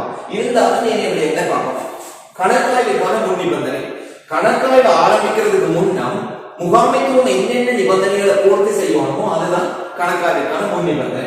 கணக்காய்வுக்கான முன் நிபந்தனை கணக்காய்வு பணிக்கமர்த்த கடிதத்தில் ஒரு என்கேஜ்மெண்ட் லெட்டர் ஆஃப் என்கேஜ்மெண்ட்ல உள்ளடக்கப்பட்டதை நீங்க படிச்சிருக்கீங்க. என்னென்ன விடயங்கள் பார்க்கணும்னு சொன்னா நிதி கூட்டுகள் பொருத்தமான நிதி அறிக்கைகள் சட்டத்திற்கு அமைவாக தயாரிக்கப்பட்டு முன்னிலைப்படுத்தப்பட வேண்டும். நிதி கூட்டுகளில் ஏற்படக்கூடிய பொருண்மைத்தன்மை மிக்க வலு கூட்டுகளை தடுப்பதற்கான, கண்டறிவதற்கான, திருத்துவதற்கான பொருத்தமான அவசியமான உள்ளக கட்டுப்பாடுகளை உருவாக்கி நடைமுறைப்படுத்தப்பட வேண்டும். இப்படியான விடயங்கள் கணக்காய்வுக்கான முன் நிபந்தனை சொல்லப்பட்டிருக்கு. முன் நிபந்தனை வாரங்கள் இங்கே காணப்படுகிறது. இது முன் நிபந்தனை நாங்கள் ஏற்பட முடியாது. மூன்றாவது விடயத்தை பார்க்கலாம் இருந்தால் கணக்காய்வுக்கான கணக்காய்வாளருடைய பொறுப்புகள். கணக்காய்வாளர் என்னென்ன பொறுப்புகளை கொண்டிருக்க வேண்டும்? இலங்கை கணக்காய்வு நியமங்களுக்கு அமைவாக கணக்காய்வை திட்டமிட்டு நடத்துதல், கணக்காய்வுக்கு அவசியமான கடமைகளை நிறைவேற்றுதல், கணக்காய்வின் முடிவுகளை ஒரு அறிக்கை வெளிப்படுத்துதல். இப்படியான விடயங்கள் எல்லாம் கணக்காய்வாளருடைய பொறுப்புகள் சொல்லப்பட்டிருக்கு. இங்க சொல்லப்பட்ட எதுவுமே கணக்காய்வாளருடைய பொறுப்பு அல்ல. கணக்காய்வுக்கான முகாமைத்துவத்தின் பொறுப்புகள் சொல்லப்பட்டிருக்கு. கணக்காய்வாளர் கணக்காய்வு தொடர்பான தகவல்களை பெற்றுக் கொள்வதற்கு வரையறுக்கப்பட்ட அனுமதியை வழங்க வேண்டும். நிதி கூட்டு தயாரிக்கிறது, அதே போல அகக்கட்டுப்பாடுகளுக்குரிய பொறுப்புகள் எல்லாம் சொல்லப்பட்டிருக்கு. ஆனால் அது எதுவுமே இங்க இல்லை. ஆகவே இந்த 3 விடயங்களை நாம் நிராகரிக்க முடியும். இந்த இணக்கம் அல்லது சம்மதம் ஈடுபடுத்தல் செயற்பாட்டை ஆரம்பிக்கிறதுக்கு 2 பேருமே இணங்கினால்தான் ஈடுபடுத்தல் செயற்பாட்டை ஆரம்பிக்க முடியும். இது பணிக்கமர்த்த செயற்பாடு, அதாவது ஒரு என்கேஜ்மெண்ட். 2 பேருமே என்கேஜ் ஆனால், இணங்கி போனால் இந்த செயற்பாட்டை முடிவெடுக்க முடியும் என்பதாக இந்த இணக்கம் ஈடுபடுத்தல் செயற்பாட்டின் ஒரு பகுதியாக அமையும். ஆகவே நாங்கள் தெரிவு செய்யக்கூடிய விடை முதலாவதையாக காணப்படுகிறது. ஏனென்றால் மற்ற 3 விடைகளையும் இதுக்கு பொருந்தாதுன்னு சொல்லி நாங்கள் ஏற்கனவே நிராகரித்து வச்சிருக்கிறோம். வினாயகம் 16 தொழில்திறன் சார் ஐயவாதம். அதை ஆங்கிலத்தில் சொன்னோம் என்று சொன்னால் ப்ரொஃபஷனல் ஸ்கெப்டிசிசம். அதாவது தொழில்சார் ஐயப்பாடு, தொழில் சார்ந்த விடயங்கள்ல சந்தேகப்படுறதுக்கு பெயர் தான் இது தொழில்திறன் சார் ஐயவாதம். கணக்காய்வாளர்களை வேண்டி நிற்பது. அப்ப முதல்ல நாங்க இந்த சொல்லக்கூடிய கருத்து பாகமாக இருந்தால் தொழில் சார்ந்த ஐயப்பாடு என்பதற்கு கருத்து கணக்காய்வாளர் தொழில் சார்ந்த விடயங்கள்ல நியாயமான சந்தேகத்தை வைத்திருக்க வேண்டும். அதாவது அளவுக்கு அதிகமான சந்தேகத்தை வைத்திருக்க கூடாது, தேவையான மட்டத்துக்கு குறைவான சந்தேகத்தையும் வைத்திருக்க கூடாது, தேவையான அளவிலான நியாயமான சந்தேகத்தை வைத்திருக்க வேண்டும். தொழில்சார் விடயங்கள்ல நியாயமான சந்தேகத்தை வைத்திருக்கிறது பெயர் தொழில்திறன் சார் ஐயப்பாடு அல்லது தொழில்சார் ஐயப்பாடு. இதன் மூலம் கணக்காய்வாளர் எது வருடப்படுகிறார்கள் சொன்னால், கணக்காய்வுகளை மேற்கொள்ளும் போது இலங்கை பட்டய கணக்காளர் நிறுவனத்தினால் விநியோகிக்கப்பட்ட ஒழுக்க நெறி சார்ந்த வெளிப்பாடுகளுடன் இணைந்து செயல்படும். அப்ப இங்க சொல்லப்பட்டிருக்கிறது கோட் ஆஃப் எதிக்ஸ், ஒழுக்க நெறி. ஒரு கணக்காய்வாளரை பொறுத்தவரை நீங்கள் படிச்சிருப்பீர்கள், கணக்காய்வுக்கான பொது கோட்பாடுகள், General Principles for Audit of Financial Statement, நிதி கூட்டு கணக்காய்வுக்கான பொது கோட்பாடுகளை நீங்கள் படித்திருப்பீர்கள். முதலாவது தொழில்சார் ஐயப்பாடு, Professional Skepticism.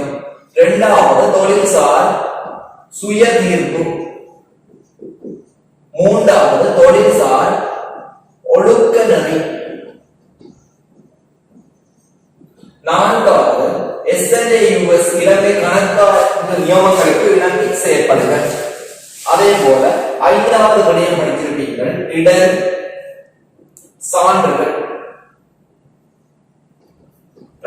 அப்ப இங்க சொல்லப்பட்ட பொது கோட்பாடுகள்ல வினா எங்கிருந்து வருதுன்னு சொன்னால் தொழில்சார் ஐயப்பாடு, ப்ரொஃபஷனல் ஸ்கெப்டிசிசம் என்றதுக்கு தான் வினா இருக்குது. ஆனால் முதலாவது விடை என்ன சொல்றதுன்னு சொன்னால், கணக்காய்வுகளை மேற்கொள்ளும் போது இலங்கை பட்டய கணக்காளர் நிறுவனத்தினால் விநியோகிக்கப்பட்ட ஒழுக்க நெறி சார்ந்தவைகளுடன் இணைந்து செயல்பட வேண்டும். மூன்றாவது விடயத்தை பற்றி தான் கதை ஒழுக்க நெறி. ஆக இந்த தொழில்சார் ஐயப்பாட்டை பற்றி விளங்கப்படுத்தவில்லை, இன்னும் ஒரு கோட்பாட்டை பற்றி தான் விளங்கப்படுத்து. அதனால முதலாவது விடை பொருத்தமானதாக இருக்காது. இரண்டாவது விடைக்கு போகமாக இருந்தால், கணக்காய்வு சான்றுகளாக பெற்றுக்கொள்ளப்பட்ட ஆவணங்களின் நம்பகத்தன்மையை கேள்விக்குள்ளாகும் தன்மைகளை பற்றி விழிப்புணர்வாக இருக்க வேண்டும்.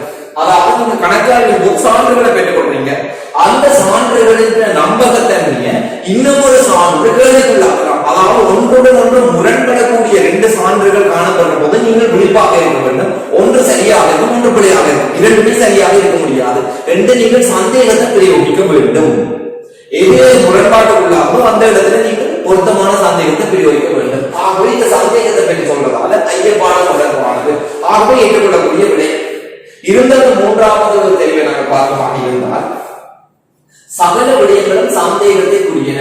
சகல விடயங்களும் சந்தேகத்துக்குரியன. ஏற்கனவே நாங்கள் சொன்னாங்க, நியாயமான சந்தேகம் இருக்க வேண்டும். எல்லா விஷயத்திலையும் சந்தேகப்பட முடியாது. இங்க சொல்லப்படுது சகலமே சந்தேகத்துக்குரியது.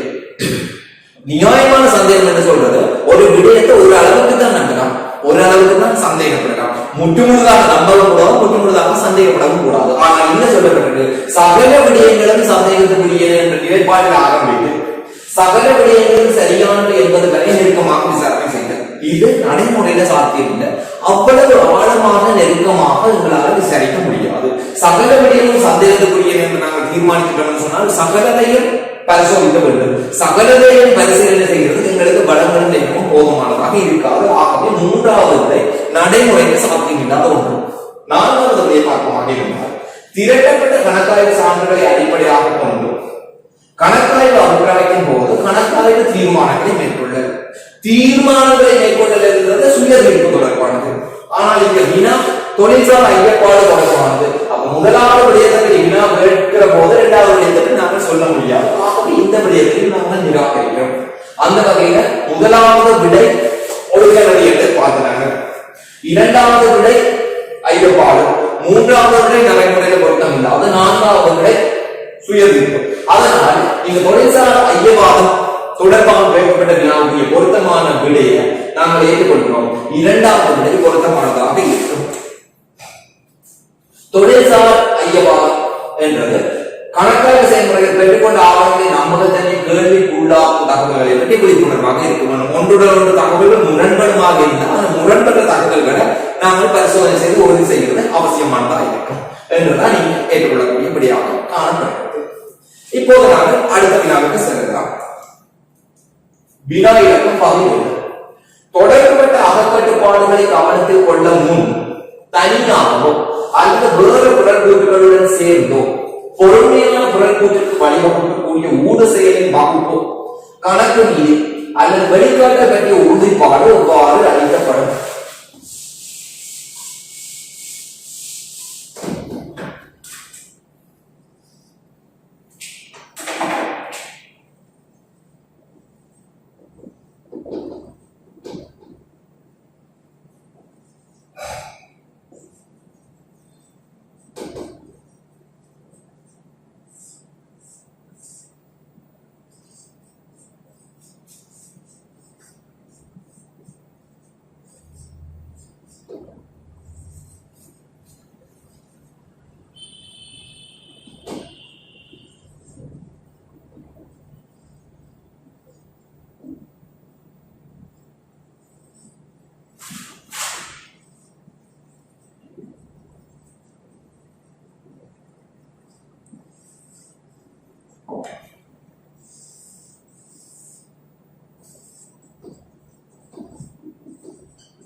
கணக்காய்வு இடரை நாங்கள் கருத்தில் கொள்ற போது கணக்காய்வு இடரில 3 கூறுகள் காணப்படும் என்பதை நீங்கள் ஏற்கனவே படிச்சிருக்கிறீர்கள்.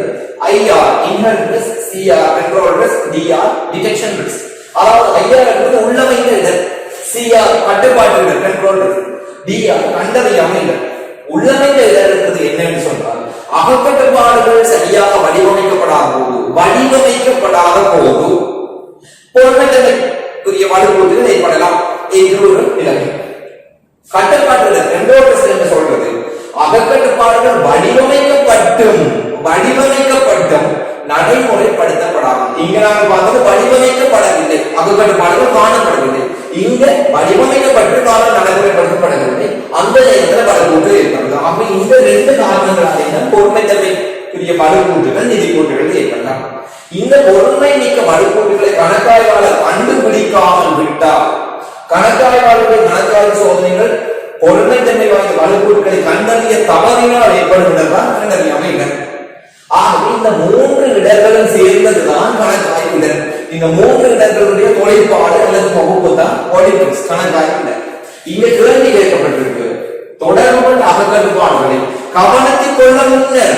ஆகவே அகக்கட்டுப்பாடுகள் இல்லாதிருக்கலாம் என்ற நிலையில இங்க பார்த்தோம்னா அகக்கட்டுப்பாடுகள் இல்லாத போது உள்ளமைந்த இடர், அகக்கட்டுப்பாடுகள் இருந்து நடைமுறைப்படுத்தாத போது கட்டுப்பாட்டு கணக்காய்வாளர் பொருட்களை போது கண்டறியாமல் இல்லை. இங்க சொல்லப்படுது தொடர்புள்ள அகக்கட்டுப்பாடுகளை கவனத்தில் கொள்ள முன்னர் தனியாக வேறு குறைகளுடன் சேர்ந்தோ பொருளை மிக வளர்த்து வாங்கலாம். அகக்கட்டுப்பாடுகளை கவனத்தில் கொள்ள முன்னர் ஆக அகக்கட்டுப்பாடுகள் இருக்கா இல்லையா நாங்கள் கவனத்தில் கொண்டே இல்லை. அகக்கட்டுப்பாடுகளை புறக்கணிச்சு அகக்கட்டுப்பாடுகள் இல்லாத போது ஏற்படக்கூடிய இடர் எவ்வாறு அழைக்கப்பட்டது பார்த்தோம் அப்படின்றால் வியாபார இடர் சொன்னால் என்னன்னு சொன்னால் ஒரு வியாபார செயல்முறையிலே ஏற்படக்கூடிய இடர். அதாவது உற்பத்தியின் போது இயந்திரப்படுத்த நேரம், உற்பத்தியின் போது ஊழியர்கள் விளைத்திறனைக்காக போகலாம், அல்லது சந்தைப்படுத்தல வாடிக்கையாளரோட முரண்பாடுகள் ஏற்படலாம். இவ்வாறான வியாபார செயல்முறைகள்ல வரக்கூடிய இடம் தான் சொல்லுதே தவிர இங்கே எந்த ஒரு விடயத்தை சொல்றீங்க. ஆகவே முதலாவது விட இந்த வினாவுக்கு பொருத்தமானது அல்ல. இரண்டாவது விடயம் பார்த்தோமாக இருந்தால் இயல்பாக இணைந்த இடர் ஆங்கிலத்தில் சொல்லப்படுது இன்ஹெரண்ட் ரிஸ்க். நாங்கள் படித்திருக்கோம் உள்ளமைந்த இடர். ஆகவே மாணவர்களே ஒரு விஷயத்தை கவனத்தில் நீங்க எடுத்துக்கொள்ள வேண்டும். ஆங்கில சொற்கள் தேவையான இடத்துல நீங்க ஞாபகம் வச்சது அவசியமானது. அதையும் விட 2020ஆம் ஆண்டு மாத்திரம்தான் நீங்கள் இந்த பிசினஸ் லெவல் ஆடிட் எக்ஸாம் ஆங்கில தமிழ் மொழியில் எடுக்கக்கூடியதா இருக்கு. 2020ஆம் ஆண்டுக்கு கூட முற்றுமுழுதா இது ஆங்கிலமாக தான் மாறப்போகுது. ஆக இப்ப நீங்க தமிழ் மொழியில் செய்தாலும் இனிமேல் அடுத்த மட்டத்தில் கார்ப்பரேட் லெவலில் வரப்போற ஆடிட் பேப்பரும் நீங்க ஆங்கிலத்தில் தான் செய்ய போறீங்க. ஆகவே ஆங்கில சொற்களை கவனமா பார்த்து கொண்டிருக்கிறது நல்ல. என்ற ஒரு ஆங்கில சொல்லுக்கு பல்வேறு தமிழ் சொற்கள் காணப்படலாம் பார்க்கறது போல. இதனால ஆங்கில சொல்லி அதுக்கு கணக்கை விளங்கினா உங்களுக்கு கண்டுபிடிக்கக்கூடியதா இருக்கு.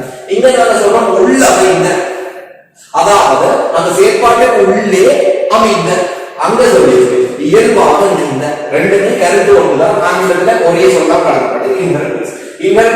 என்னன்னு பார்க்கிறோம், கட்டுப்பாடுகள் இல்லாத போது, உருவாக்கப்படாத போது, வடிவமைக்கப்படாத போது ஏற்படக்கூடிய இடர். ஆகவே இந்த வினாவுக்கு பொருத்தமானதாக இது இருக்கு. இருந்தாலும் ஏனைய விடைகளை நாம் நிராகரிக்கிறது எங்களோட ஆன்சரை இன்னும் பலமா வச்சிருக்கோம்.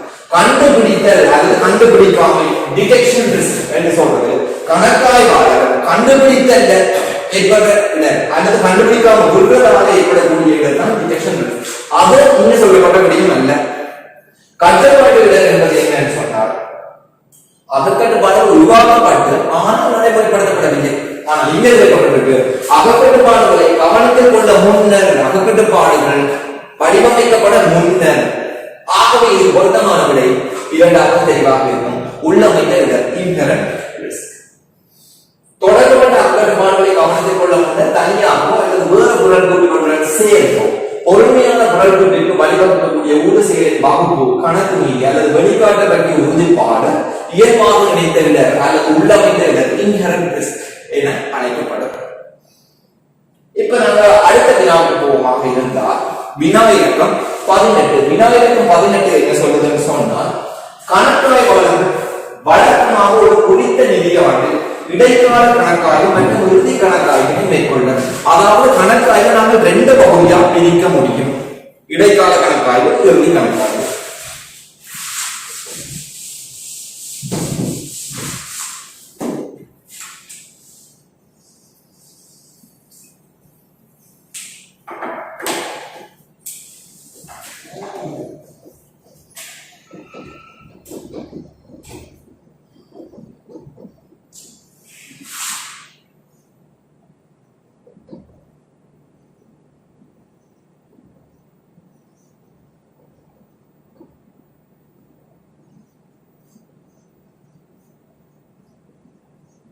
இப்போ உதாரணத்துக்கு நாங்கள் பார்த்தமாக இருந்தால் நிதியாண்டு முடிவு 31/3/2020 என்று வச்சுக்கொள்வோம்.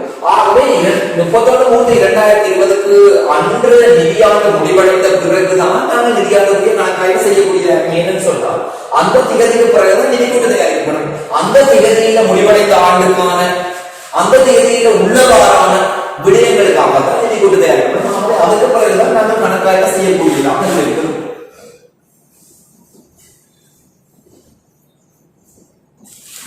ஆனால் நடைமுறையில் உள்ள பிரச்சனை என்னன்னு சொன்னால் மிக விரைவாக நம்ம கணக்காய்வு முடிக்க வேண்டியதாக காரணம் என்னன்னு சொன்னால் நிறைய நாளைக்கு நம்ம கணக்காய்வு செய்ய முடியாது. ஆகவே நாங்கள் என்ன செய்வோம்னு சொன்னால் இந்த கணக்காய்வில் ஒரு பகுதி ஆண்டே போதே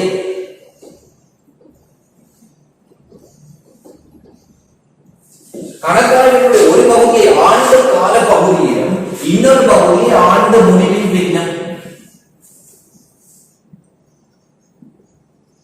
என்று நாங்கள் கணக்காய்வு இரண்டாக பிரிக்க முடியும். அதைத்தான் நீங்க சொல்லப்பட்டிருக்கு. கணக்காய்வாளர் வழக்கமாக குறித்த நிதியாண்டு, இடைக்கால கணக்காய்வு, ஆண்டு இறுதி கணக்காய்வு. ஆண்டின் போதே செய்யறது நாங்கள் சொல்லுவோம் இடைக்கால. இந்த பகுதி சொல்லுவோம் இறுதி. அதாவது நிதியாண்டு முடிவுக்கு முன்னரே நிதியாண்டு நடந்து கொண்டிருக்கிற போது நாங்கள் கணக்காய்வு செய்வோமாக இருந்தால் அது இடைக்கால கணக்காய்வு. நிதியாண்டு முடிந்த பிறகு கணக்காய்வு செய்வோமாக இருந்தால் அது ஆண்டு இறுதி கணக்காய்வு என்று கணக்காய்வு நாங்கள் ரெண்டு பகுதியா பிரிக்கிறோம். இதுக்கு காரணம் என்னன்னு சொன்னால் ஆண்டின் போது எங்களுக்கு வேலை குறைவா இருக்கும். ஆண்டு முடிந்த பிறகு எல்லா நிறுவனங்களும் உங்கள்கிட்ட கணக்காய்வு பார்க்கும்போது வேலை அதிகமா இருக்கும். ஆகவே நாங்கள் ஒரு பகுதியை முன்னே செய்து வைத்ததன் மூலம் காலத்தை சரியா முகாமை செய்யக்கூடியதா இருக்கும். எங்களோட வேலை பழுவை பிரஷரை சரியா முகாமை செய்யக்கூடியதா இருக்கும். நாங்கள் கணக்காய்வு ரெண்டாக பிரிக்க முடியும். இடைக்கால கணக்காய்வின் போது சில விஷயங்களை எங்களால் செக் பண்ண முடியாது. உதாரணம், ஆண்டினுடைய இறுதி லாபம் ஆண்டு முடியாது. ஆண்டு இறுதியிலே இருந்த சொத்து பொறுப்புகள், அதாவது 5 வகை அல்லது நிதி நிலைமை என்னன்னு எங்களுக்கு தெரியாது. ஆண்டு முடிவுக்கு பிறகு செய்ய வேண்டிய விடயங்களை நாங்கள் ஆண்டின் போது செய்ய முடியாது. ஆகவே இடைக்கால கணக்காய்வு சில விடயங்களை வரையறுக்கப்பட்ட விடயங்களை மட்டும் செய்வோம். மிகுதி விடயங்களை இறுதி கணக்காய்வு செய்வோம். இங்க கேட்கப்பட்டிருக்க வேண்டிய இடைக்கால கணக்காய்வின் போது என்ன செய்ய முடியும்? முதலாவது விடயத்தை பார்த்தோம் என்றால் பின்னைய நிகழ்வுகளை, அதாவது பிற்கால நிகழ்வுகள், சப்சீக்வென்ட் இவென்ட்ஸ். அது இன்னொரு விடயம் சொன்னோம் சொன்னால் கணக்கெடு நியமங்கள் சொல்லப்படுது. அறிக்கைகள் திகதிக்கு பின்னரான நிகழ்வுகள். அறிக்கைகள் திகதிக்கு பின்னரான நிகழ்வுகள் முன்னுடைய பார்க்க முடியாது. அதுவே சொல்றது பின்னிய நிகழ்வு. அறிக்கைகள் திகதிக்கு பின்னான நிகழ்வை இடைக்காலத்தில் பார்க்கறது சாத்தியம் இல்லை. ஆகவே இந்த முதலாவது பொருத்தமானது அல்ல. இரண்டாவது, எழுத்தமூல பிரதிநிதித்துவ படத்தை பெற்றுக் கொள்ளுதல், ரிட்டன் ரெப்ரசன்டேஷன். எழுத்தமூல பிரதிநிதித்துவம் என்றால் என்னன்னு படிச்சிருக்கீங்கன்னு சொன்னால் கணக்காய்வு முடிவு கட்டத்துல கணக்காய்வு அறிக்கை வழங்குவதற்கு முன்னா முகாமைத்துவத்திட்ட இருந்து எழுத்து மூலமாக அவர்கள் ஒப்பந்தம் நாங்கள் கடிதத்தை பெற்றுக்கொள்றோம். என்னென்ன விடயங்கள்னு சொன்னா முகாமைத்துவம் தங்களுடைய பொறுப்புகளை சரியாக நிறைவேற்றி இருக்குதான், எந்தெந்த விடயங்கள் எங்களால் சரியான ஆவணங்களை பெற்றுக்கொள்ள முடியுமோ அது தொடர்பான முகாமைத்துவத்திற்கு ஒரு உறுதிப்படுத்தல். இவ்வாறான விடயங்களை பெற்றுக்கொள்ள வேண்டும். எப்படி சொன்னா கணக்காய்வை நிறைவு செய்வதற்கு முன்னம் இங்க நாங்கள் கணக்காய்வு நிறைவு செய்ய போறதில்லை, இடைக்கால கணக்காய்வு நிறைவு செய்ய போறதில்லை, இறுதி கணக்காய்வுலாம் நாங்கள் அந்த முடிவு கட்டத்துக்கு பார்க்கணும். ஆகவே எழுத்தபூர்வமான பிரதிநிதித்துவம் இறுதி கணக்காய்வு தான் பெற்றுக்கொள்ள முடியுமே தவிர இடைக்கால கணக்காய்வின் போது பெற்றுக்கொள்ளப்பட முடியாது. மூன்றாவது பகுதி நிறுவனத்தின் தொடர்நிலையான தன்மையை மதிப்பிடுதல். நிறுவனத்துடைய தொடர்நிலையான தன்மை என்று சொன்னால் எவ்வளவு காலத்துக்கு மதிப்பிடுறோம் பார்த்தோம் என்றால் ஒரு ஆண்டு முடிவிலிருந்து அடுத்த ஆண்டு முடிவு வரைக்கும், அதாவது 12 மாதத்துக்கு மேற்பட்ட பகுதிக்கு நிறுவனம் தொடர்ந்து செல்லுமா. ஆகவே தொடர்நிலையான தன்மை இடைக்காலத்தில் மதிப்பீடு செய்கிறத விட ஆண்டு முடிவுல மதிப்பீடு செய்கிறது பொருத்தமானதாக இருக்கும். அதை மதிப்பீடு செய்ய வேண்டியது யாருன்னு சொன்னால் இயக்குனர் சபை. இயக்குனர் சபை மதிப்பீடு செய்த தொடர்நிலையான தன்மையை கணக்காய்வாளர் சரியா உறுதி செய்ய வேண்டும். நிதி கூட்டுகளை தயாரிக்கிற போதும் நிதி கூட்டுகள் தொடர்நிலையான தன்மை அடிப்படையில் தயாரிக்கப்பட வேண்டும் என்று நீங்கள் முன்னரே கணக்கு படித்திருப்பீர்கள். அந்த வகையில் நிதி கூட்டு தயாரிக்கப்பட்ட நிறுவனத்துக்கு தொடர்நிலையான தன்மை இருக்கிறா இல்லையான்றதை பணிப்பாளர் சபை முடிவெடுக்க வேண்டும். ஆகவே இடைக்காலத்தில் தொடர்நிலையான தன்மையை பரிசோதிக்கிறது என்பது நடைமுறைக்கு சாத்தியம் இல்லாத அல்லது முக்கியம் இல்லாத தேவையில்லாத உருப்படியாக காணப்படுது. இதனால இந்த விடையை நாம நிராகரிக்கிறோம். நான்காவது, அகக்கட்டுப்பாடுகளின் வடிவமைப்பினை மதிப்பாய்வு செய்தல். அகக்கட்டுப்பாடுகள் சொல்றது ஒவ்வொரு செயல்முறைகளையும் இடத்தை குறைக்கிறதுக்காக முகாமைத்துவத்தினால் உருவாக்கப்பட்டிருக்கும். ஒவ்வொரு செயல்முறைகளையும் என்றபடியாக இடைக்கால கணக்காய்வு செய்கிறப்போ ஒவ்வொரு செயல்முறைகளையும் நாங்கள் ஆழமாக பரிசோதிக்கிறது பொருத்தமானதாக இருக்கும். இந்த 4 விடைகள் ஒப்பிடுற போது முதல் 3 விடைகளுமே இறுதி கணக்காய்விட செய்ய வேண்டிய விடைகளாக இருக்குது. 4வது விடயம் இடைக்கால கணக்காக நாம் செய்யக்கூடிய ஒரு விடயம் என்றதால 4வது விடையை நாம் தெரிவு செய்யக்கூடியதா இருக்கு. ஆகவே இந்த வினாவுடைய பொருத்தமான விடை 4வது விடை. அகக்கட்டுப்பாடுகளின் வடிவமைப்பினை மதிப்பாய்வு செய்யலாம் இடைக்கால கணக்காய்வின் போது. இப்போது நாங்கள் 18வது வினாவை பூர்த்தி செய்திருக்கிறோம். 19வது வினாவை நோக்கி செல்லலாம். வினா இலக்கம் 19.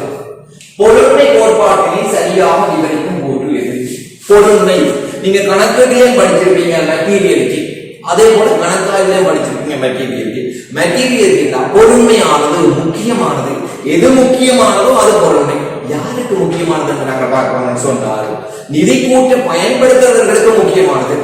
பொருண்மைக்கு ஒரு விளக்கம் சொல்ற போது நாங்கள் சொல்லுவோம், நிதி கூட்டு பயனாளர்களுடைய தீர்மானத்தை மாற்றக்கூடிய இயலுமை இருந்தால் அது பொருண்மை. நிதி கூட்டு பயனாளர்களுடைய தீர்மானத்தை மாற்றாது என்று எங்களுக்கு தெரிந்தால் அது பொருண்மை இல்லை. அதை இன்னும் விளக்கமா சொல்லணும்னு சொன்னால், ஒரு தகவலை நாங்கள் கொடுக்காம விட்டால் அவன் எடுக்கிற தீர்மானத்திற்கும் அந்த தகவலை கொடுத்தவன் அவன் எடுக்கிற தீர்மானத்தினுடைய வேறுபாடு இருக்கும் என்றால் அந்த தகவல் பொறுமையானது.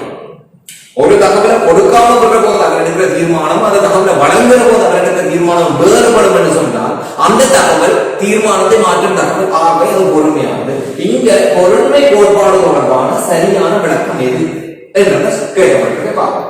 பொருண்மை பற்றி ஆரம்ப சுய தீர்ப்பு கண்டறியப்பட்ட பின்னர் கணக்காய்வாளர் அவற்றை செம்மையாக்கம் செய்யாமல் விடலாம். கணக்காய்வை பொறுத்தவரைக்கும் பொருண்மை என்றது ஏனென்று சொன்னால், பொருண்மையான விடயங்களை கணக்காய்வு செய்ய வேண்டும், பொருண்மை இல்லாத விடயங்களை நாங்கள் கைவிடலாம். பொருண்மை இல்லாத விடயங்கள நாங்கள் காலத்தை வீணடிக்க கூடாது.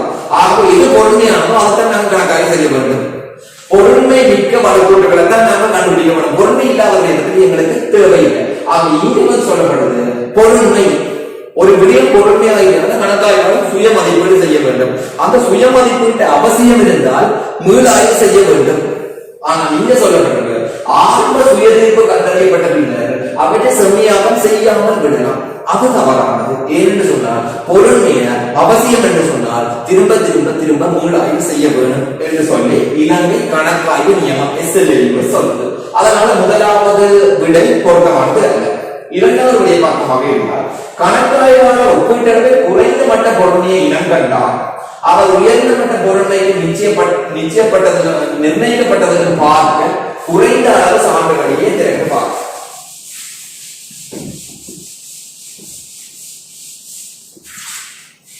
குறைந்த மட்ட பொருண்மையை இனம் கண்டார்.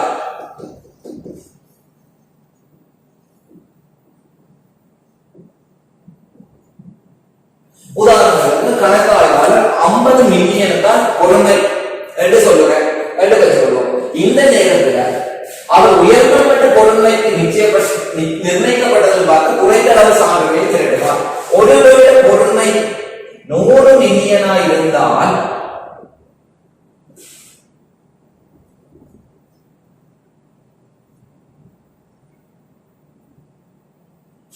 பொருண்மை 100 மில்லியனாக இருந்தால் அவர் சேர்த்திருக்கிற சான்றுகள் எண்ணிக்கையை விட பொருண்மை 50 மில்லியனாக இருந்தால் அவர் குறைவான சான்றுகளை தான் திரட்டுவார் என்றது பிழையான விடை. ஏன்னு சொன்னால் பொருண்மை மட்டம் குறைகிற போது நாங்கள் பரிசோதிக்கிற ஆவணங்களின் எண்ணிக்கை அதிகரிக்கும்.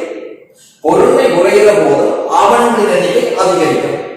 ஆகவே இது பிழையான ஒரு தகவல், முரணான ஒரு தகவலாக காணப்படுகிறது. மூன்றாவது விடயத்தை பார்க்கலாம். நிதி கூட்டு முழுவதற்குமான பொருண்மைக்காக கணக்காய்வு முழுவதும் மீளாய்வு செய்யப்படும் தேவையான போது திருத்தப்பட வேண்டும். பொருண்மை தொடர்பான விடயம் ஆரம்பத்தில் இடைக்காலத்தில் முடிவிட தேவையான அளவுக்கு மாற்றம் செய்ய வேண்டும். இப்ப உதாரணத்துக்கு ஆரம்ப பொருண்மை தீர்மானிக்கப்படுகிறது.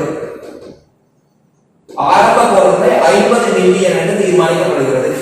கணக்காய்வு செய்து கொண்டு போற போது எங்களுக்கு பொருத்தமான சான்றுகள் கிடைக்க இந்த பொருண்மையை நாங்கள் திரும்ப மீளாய்வு செய்ய வேண்டும். எங்களுக்கு திருப்திகரமான ஒரு விளைவு வாங்க வேண்டும். பொருண்மையை நாங்கள் மீளாய்வு செய்ய வேண்டும். பொருண்மை என்பது சுய தீர்ப்பு, சரியானதா இருக்கும் சொல்ல முடியாது, எங்களுடைய சொந்த தீர்மானம். அதனால தேவையான போது நாங்கள் மீளாய்வு செய்ய வேண்டும். நிதி கூட்டுகள் முழுவதற்கான பொருண்மைக்காக கணக்காய்வு முழுவதும் மீளாய்வு செய்யப்படுவதுடன் தேவையான போது திருத்தம் செய்தால்தான் நாங்கள் எதிர்பார்க்கிற முடிவை அடைந்து கொள்ள முடியும். ஆகவே அவசியமான போது திருத்தம் செய்ய வேண்டும். பொருண்மையானது தர ரீதியான விடயங்களை சம்பந்தப்படுத்தாது கணிய ரீதியான அளவு ரீதியான விடயங்களே கவனத்தை கொள்ளும். அதாவது பொருட்மை என்பது அளவு ரீதியானது மட்டும்தான், பண்பு ரீதியானது அல்ல என்று சொன்னது அது விட. பொறுமை என்பது பண்பு ரீதியானதா இருக்கலாம், இல்ல அளவு ரீதியானதா இருக்கலாம். ரெண்டு விடயத்தையும் கருத்தில் கொள்ள வேண்டும்.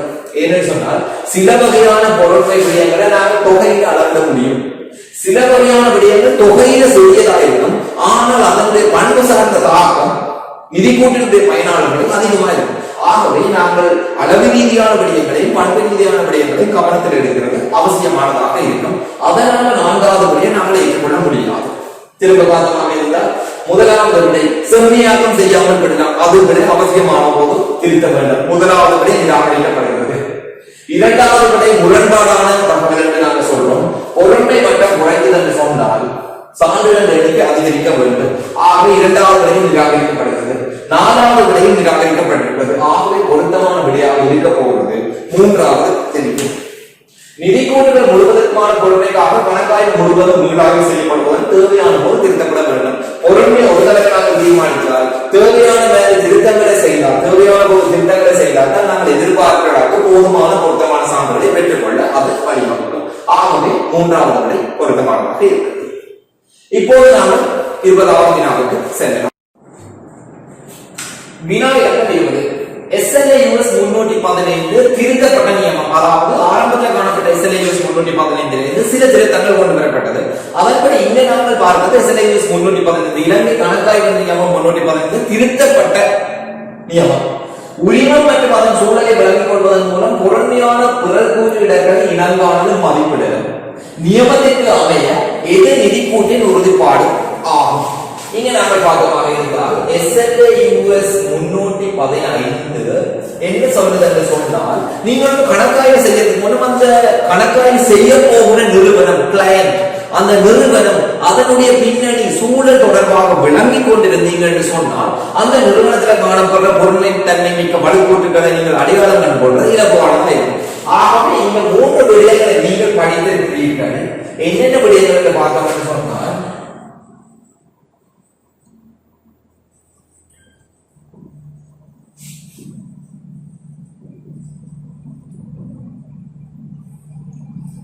அதாவது என்ன தகவல்களை நீங்கள் விளங்கிக் கொள்ள வேண்டும் என்றது முதலாவது விஷயம். என்னென்ன தகவல்களை நீங்கள் விளங்கிக் கொள்ள வேண்டும் இந்த பின்னணிக்கு விளங்கிக் கொள்வதற்காக.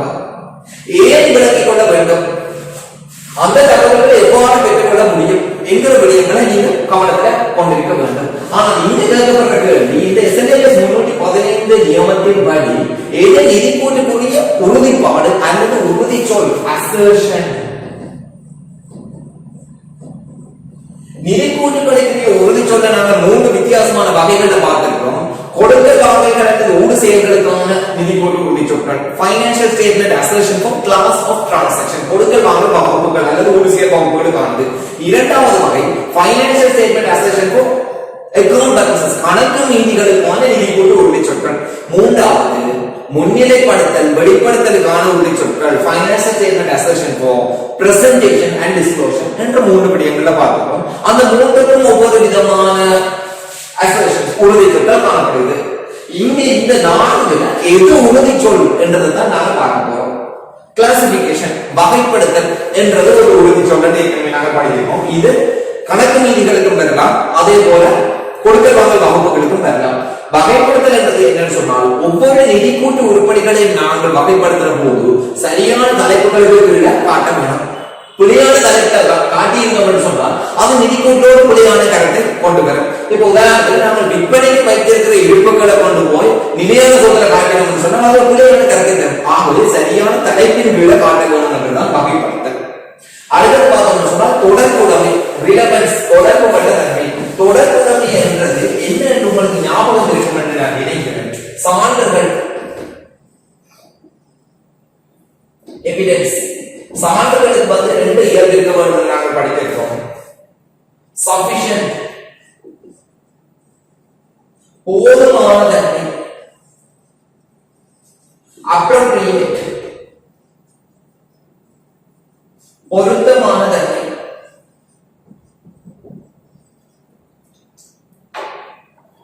போதுமான தன்மை என்றால் என்னென்று பார்த்தோம் என்று சொன்னால் அளவு, எண்ணிக்கை,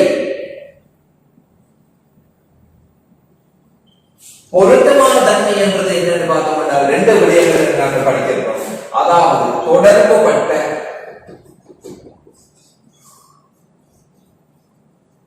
ரிலவன்ஸ், அதே போல நம்பகம் ரிலையபிலிட்டி. இங்க சொல்லி இருக்கிற தொடர்புபட்ட தன்மை நம்பகத்தன்மை ரெண்டுமே எங்கிருந்து வருதுன்னு சொன்னால் சான்றுகளுடைய இயக்கத்திலிருந்து தகுதியை தவிர இங்க சொல்லப்பட்டவாறு நிதி கூட்டுடைய உறுதிச்சொல் ஃபைனான்சியல் ஸ்டேட்மெண்ட் அசர்ஷன் இல்லை என்பதை நாங்கள் விளங்கிக்கிறோம். தொடர்புபட்ட தன்மை என்று சொன்னால் நாங்கள் பெற்றுக்கொள்ற சான்று என்ன நோக்கத்துக்காக நாங்கள் பெற்றுக்கொள்ளணுமோ அதோட ஒரு தர்க்க ரீதியான தொடர்பை வச்சிருக்க வேண்டும். தர்க்க ரீதியாக தொடர்புபட்ட நம்பகத்தன்மை என்று சொல்றது என்னன்னு சொன்னால் நாம பெற்றுக்கொண்ட சான்று எங்களுக்கு சுயாதீனமானதாகவும் எங்களுக்கு தேவையான தகவல்களை சந்தேகத்திற்கு இடமின்றி வழங்கக்கூடியதாகவும் இருக்க வேண்டும். அந்த அடிப்படையில் நாங்கள் பார்த்திருக்கிறோம். அகச்சான்றுகளை விட புகழ்ச்சான்றுகள் நம்பகமானது, வாய்மூல சான்றுகளை விட எழுத்து மூல சான்றுகள் நம்பகமானது, முகாமைத்துவம் வழங்கின சான்றுகளை விட கணக்காய்வாளர் தேடியில் பெற்ற சான்றுகள் நம்பகமானது, பிரதிகளை விட மூல சான்றுகள் நம்பகமானது. இப்படியான விடயங்கள் பார்க்கும். இது நம்பகத்தன்மை. இது நிதி கூட்டு உறுதிச்சொல் அல்ல. அடுத்தது பார்த்தோம்னா அறுதி இடத்தாக வேலிடிட்டி, ஒரு விடயம் செல்லுபடியானதாக உறுதி செய்கிறது. அது ஒரு உறுதிப்பாட்டுக்கு நாங்கள் படிக்கல. ஆகவே இந்த இடத்துல நாங்கள் பார்க்க கொள்ள வேண்டிய முக்கியமான உறுதிப்பாடு என்ன என்று சொன்னால் இந்த இரண்டாவது மூன்றாவது நான்காவது தெரிவுகள் உறுதிப்பாடு இல்லை. ஆகவே அந்த தெரிவுகள் நிராகரிச்சு சரியான தெரிவை நாங்கள் தெரிவு செய்வோம். முதலாவது தெரிவு சரியானது. வகைப்படுத்தல் என்பது ஒரு நிதி கூட்டு உறுதிச்சொல் ஆகும். இப்போது நாங்கள் வினாவை 20 நிறைவு செய்திருக்கிறோம். 21வது வினாவை இப்போது பார்க்கலாம். உரிமம் மற்றும் அதன் சூழலை விளங்கிக் கொள்ள பயன்படுத்த வேண்டிய விதிமுறைகளை சேர்க்கியது. ஏற்கனவே நாங்கள் பார்த்திருக்கிறோம். SLA 315 SLA 315 என்ன சொல்றதுன்னா உரிமம் அதன் சூழலை விளங்கிக் கொள்ள வேண்டும். நாங்கள் கணக்காய்வு செய்யறதுக்கு முன்னும் அந்த நிறுவனத்துடைய பின்னணியை நாங்கள் தெளிவாக விளங்கிக் கொண்டால் கணக்காய்வின் போது நாங்கள் பொறுமைத்தன்மை மிக்க வழக்கூட்டுகளை கண்டுபிடிப்பதற்கான சந்தர்ப்பம் எங்களுக்கு இலகுவாக இருக்கும். அதன்படி அந்த சூழலை விளங்கிக் கொண்டதுக்காக நாங்கள் என்னென்ன செயல்முறைகளை செய்ய முடியும் என்றுதான் இங்க சொல்லப்பட்டிருக்கு. அது பொருத்தமான செயல்முறைகளின் தொகுப்பை நாங்கள் தெரிவு செய்ய போறோம். பொருத்தம் இல்லாத நிராகரிக்க போறோம். முதலாவது விசாரணை. ஒரு நிறுவனத்துடைய சூழல் பற்றி நாங்கள் விசாரித்து தெரிந்து கொள்ள முடியும். நிறுவனத்துடைய வாடிக்கையாளர்கள் விசாரிக்கலாம், நிறுவனத்துடைய வழங்குநர்கள் விசாரிக்கலாம், நிறுவனத்துடைய வழக்கறிஞர்களை விசாரிக்கலாம், ஆலோசகர்களை விசாரிக்கலாம். ஆகவே விசாரணை சரியாக நிறுவனத்தினுடைய செயற்பாடுகளை அவதானிக்கலாம். நேரடியாக போய் நாங்கள் நிறுவனத்தின் செயற்பாட்டை அவதானிக்கலாம். நிறுவனத்துடைய பங்குகள் பங்கு சந்தையில எல்லாம் பங்கு சந்தையில பங்கினுடைய போக்கை அவதானிக்கலாம். நிறுவனத்துடைய உற்பத்திகள் சந்தையில் என்ன போக்க வைக்கிறது நாங்கள் அவதானிக்கலாம். அதுவும் சாத்தியம். இன்ஸ்பெக்ஷன், நிறுவன தொடர்பான ஆவணங்களை நாங்கள் பரிசீலனை செய்யலாம். உதாரணத்துக்கு நிறுவனத்துடைய ஆண்டறிக்கை, நிறுவனத்துடைய பிரசுரங்கள், நிறுவனத்துடைய இணையதளத்தில் காணப்படுற ஆவணங்கள், இது நாங்கள் பரிசீலனை செய்யலாம். ஆக முதலாவது வகுப்பு ஏற்றுக்கொள்ளக்கூடியதாக இருக்குது. இரண்டாவது ஏனைய வகுப்புகளை நாங்கள் ஒரு பார்க்க முடியும். விசாரணை ஏற்கனவே நாங்கள் பார்த்துட்டும் விசாரித்துக் கொள்ள முடியும். உறுதிப்படுத்தல், கணக்காய்வுல பயன்படுத்தப்படுற ஒரு முறை உறுதிப்படுத்தல். ஆனால் இன்று நாங்கள் யார்கிட்ட போய் உறுதிப்படுத்துறது? ஏன்னு சொன்னால் நிறுவனத்துக்கு எங்களுக்கு இடையில இன்னும் ஒரு சரியான உறவு முறை அல்லது கணக்காய்வு பணிக்கமர்கள் இடம்பெறாத நிலையில நாங்கள் ஒரு விடயத்தை உறுதிப்படுத்த முடியாது.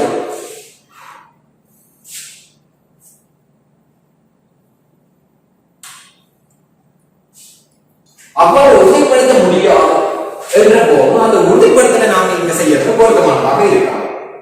மீள் செயற்பாடு சொல்றது ஏற்கனவே அவர்கள் செய்த செயற்பாட்டை நாங்கள் மீளவும் செய்து பார்க்கிறோம்.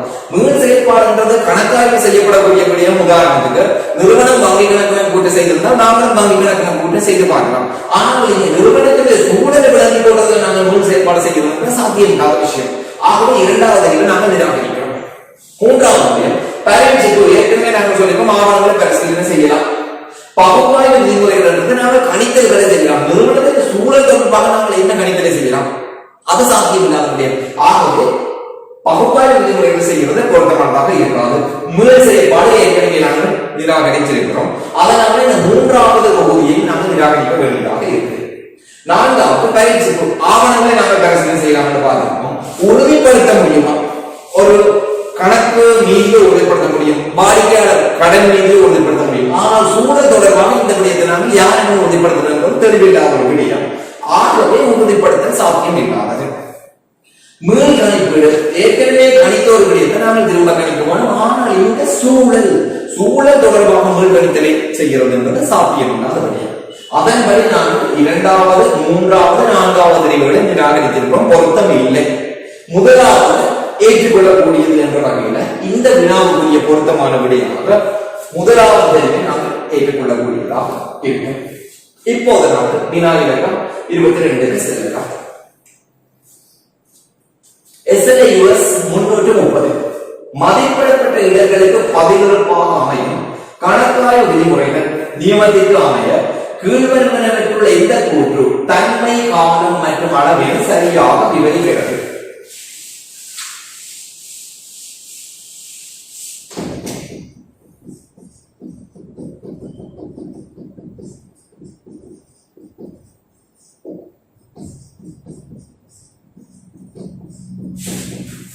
இந்த மூன்று சொற்களையும் நாங்கள் ஒரு இடத்துல கேள்விப்பட்டிருக்கோம். அதாவது தன்மை அல்லது இயல்பு, கால எல்லை அல்லது நேர எல்லை, விஸ்தீரணம் அல்லது பகுப்பெல்லை. இந்த மூன்று விடயத்தையும் தீர்மானிக்கிற செயற்பாடுக்கு பெயர் வந்து கணக்காய்வு திட்டமிடல், ஆடிட் பிளானிங். கணக்காய்வு திட்டமிடல் என்பது இந்த மூன்று விடயங்களையும் தீர்மானிக்கிறது.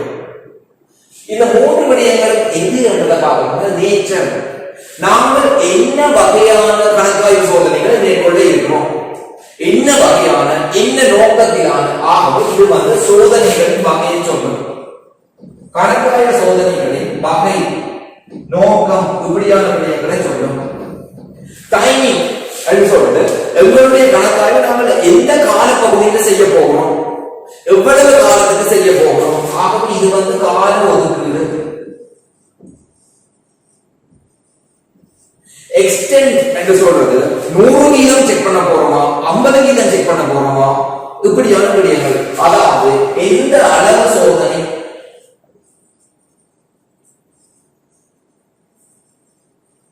என்கிற மூன்று விடயங்களை தீர்மானிக்கிற செயல்பாடுகள் பேர் வந்து கணக்காய்வு திட்டமிடல்.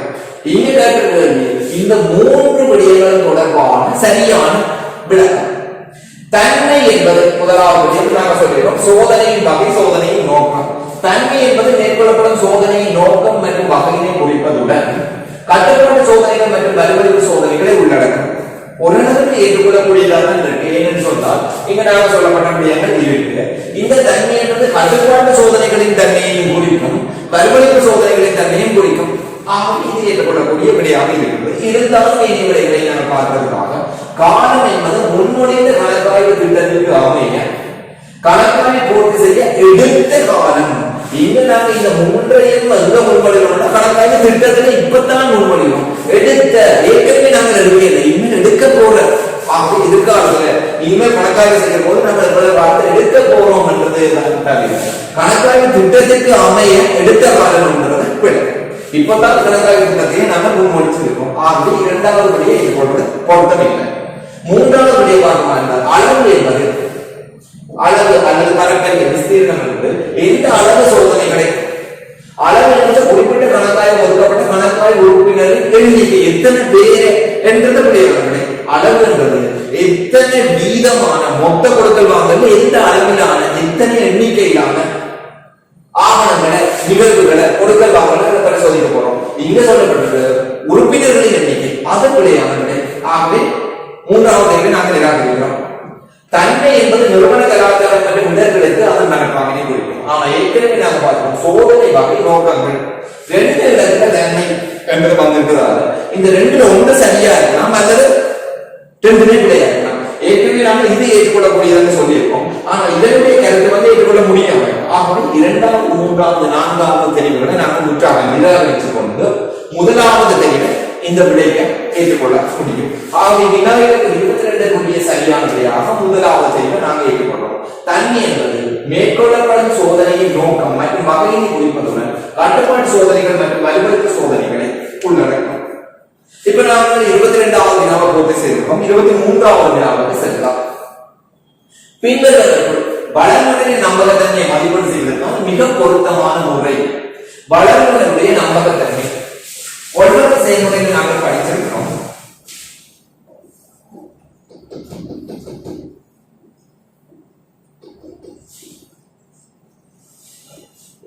கொள்வனவு செயல்முறையில 4 படிமுறைகள் காணப்படுகிறது என்பது நாங்கள் படிச்சிருக்கோம். இந்த கொள்வனவு செயல்முறையில காணப்படுற 4 படிமுறைகள் வழங்குனர் தேர்வு என்பது என்னன்னு சொன்னால் சந்தையில காணப்படுற பல்வேறு வழங்குனர்களையும் மிக பொருத்தமான ஒரு வழங்குனர் நாம தேர்வு செய்ய போறோம்.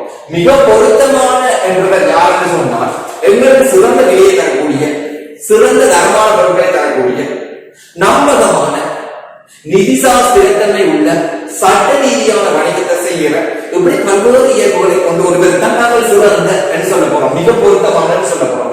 இங்க அவர் ஒரு விஷயத்தை தான் சொல்லியிருக்கு, நம்பகத்தன்மை. நாங்கள் தேர்வு செய்ய போற வழங்குனர் நம்பகமானவரா என்றதை நாங்கள் எப்படி முடிவெடுக்கலாம். இந்த 4 முறையில் எது அது பொருத்தமானதா என்று பார்த்தோமா இருந்தால் வழங்குனரிடம் அவரது ஏனைய வாடிக்கையாளர்களிடமிருந்து பரிந்துரைகளை பெற்று தருமாறு கோருதல். அந்த வழங்குனரிடம் நாங்க சொல்றோம், நாங்கள் உங்களோட கொடுக்கவாக வச்சிருக்கோம்னு சொன்னா உங்களுக்கு ஏற்கனவே இருக்கிற வாடிக்கையாளர்கள்ட்ட இருந்து ஒரு கடிதம் எங்களுக்கு வேணும். நீங்க நம்பிக்கையாளர், நாங்களும் வாடிக்கையாளர்கள் போறோம், அவர் ஏற்கனவே இருக்கிற வாடிக்கையாளர் சொல்லுறத வச்சுக்கொண்டு நாங்கள் நம்பலாம். இதை ஏற்பட முடியுமா? இரண்டாவது, வழங்குனரிடம் பொருட்கள் மாதிரிகளை கோரினால் பொருட்களின் தரத்தை நாங்கள் உறுதி செய்யலாம். அப்ப இது ஏற்கனவே நாங்கள் பார்த்திருக்கோம். விலையை பற்றி எங்களுக்கு தெரிய வரும், பொருளின் தரத்தை பற்றி தெரிய வரும், நம்பகமாய் இருக்க வரும், நிதிசார் ஸ்திரத்தன்மையாய் இருக்க வரும். இதுல வழங்குனர் பொருட்கள் மாதிரிகளை கோரினால் பொருட்களின் தரத்தை தான் நாங்கள் பரிசோதிக்க முடியுமே தவிர வழங்குனர் நம்பகமானவரான எங்களுக்கு தெரியலாம். அதனால 2வது விட இந்த வீட்டுக்கு பொருத்தமானது அல்ல. வழங்குனரின் உடன்படிக்கையுள்ள விதிமுறைகளை நிறைவேற்றுவேன் என எழுத்து மூலமாக உறுதிப்பாட்டை பெறுதல். வழங்குனர்கிட்ட நாங்க சொல்றோம், எங்களுக்கு எழுத்து மூலமா நீங்க ஒரு உறுதிப்பாடு தரணும். உறுதிப்பாடு தாங்கள் எல்லாம் நம்பகமானவராக இருப்பாருன்னு நாங்க சொல்ல முடியாது. இன்னைக்கு உறுதிப்பாடு தந்து போட்டு எதிர்காலத்தில் நம்பகம் இல்லாமல் தொழில் பண்ண முடியும். அதனால உறுதிப்பாடு ஒன்று பெற்றுக்கொண்டு அவர் நம்பிக்கையாளர்கள் சொல்ல முடியாது. ஏன்னு சொன்னால் அவர் தன்னை பற்றி தானே உறுதிப்பாடு வழங்குற போது அது சுயாதீனமாக இருக்காது. வழங்குனரிடம் அல்லது வங்கியிலிருந்து பரிந்துரைகளை பெற்று தருமாறு கோருங்கள். வழங்குனரிடம் சொன்னா உங்களோட பேங்க்ல போகிறது வாங்கும். பேங்க்ல நீங்க சொல்லணும்னு சொல்றாரு, நிதிசார் ஸ்திரத்தன்மை தான். இந்த வழங்குனர் வந்து பெரிய கொடுக்கல் வாங்கல வச்சிருக்காரு, இந்த வழங்குனர் வந்து போதுமான மீதியை வச்சிருக்காருன்னு சொல்லுங்க. அவர் நேர்மையானவரா நம்பகமானவரான்னு சொல்ல முடியாது. அவர் நேர்மையானவரா நம்பகமானவரான்னு சொல்லணும்னா இன்னொரு வாடிக்கையாளர் தான் சொல்றோம். நாங்கள் வாடிக்கையாளராக போகிறோம், அவர் இன்னொரு வாடிக்கையாளர் சொல்றது ஓரளவுக்கு நம்பக்கூடியதா இருக்கும். அதன் காரணமாக முதலாவது பொருத்தமானதா இருக்கும். ஏழே 3 முறைகளும் வெவ்வேறு காரணங்களோடு தொடர்பு வருவதால நாங்கள் அதை நிராகரிச்சிருக்கிறோம். ஆக இந்த 23வது வினாவுக்கு பொருத்தமான விலையாக நாங்கள் முதலாவது தெரிய ஏற்றுக்கொள்ள முடியும். முதலாவது தெரிவு பொருத்தமானதாக காணப்படுகிறது. இது வினா இலக்கம் 23. இப்போது நாங்கள் வினா இலக்கம் 24 பார்க்கலாம். நிறுவனங்களின் ஊழியர்களுக்கான கொடுப்பனர்கள் மேற்கொள்ளப்பட முன்னர் அக்கொடுப்பனர்கள் முறையாக அங்கீகாரம் அளிக்கப்பட்டு அவ்வங்கீகாரம் ஆவணப்படுத்தப்பட வேண்டும்.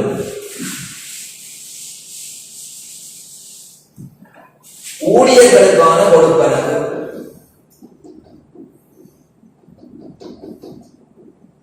ஊழியர் கொடுப்பனருக்கு நாங்கள் சொல்ற விசேடமான பெயர் சம்பள பதிவேடு, பெயரோடு.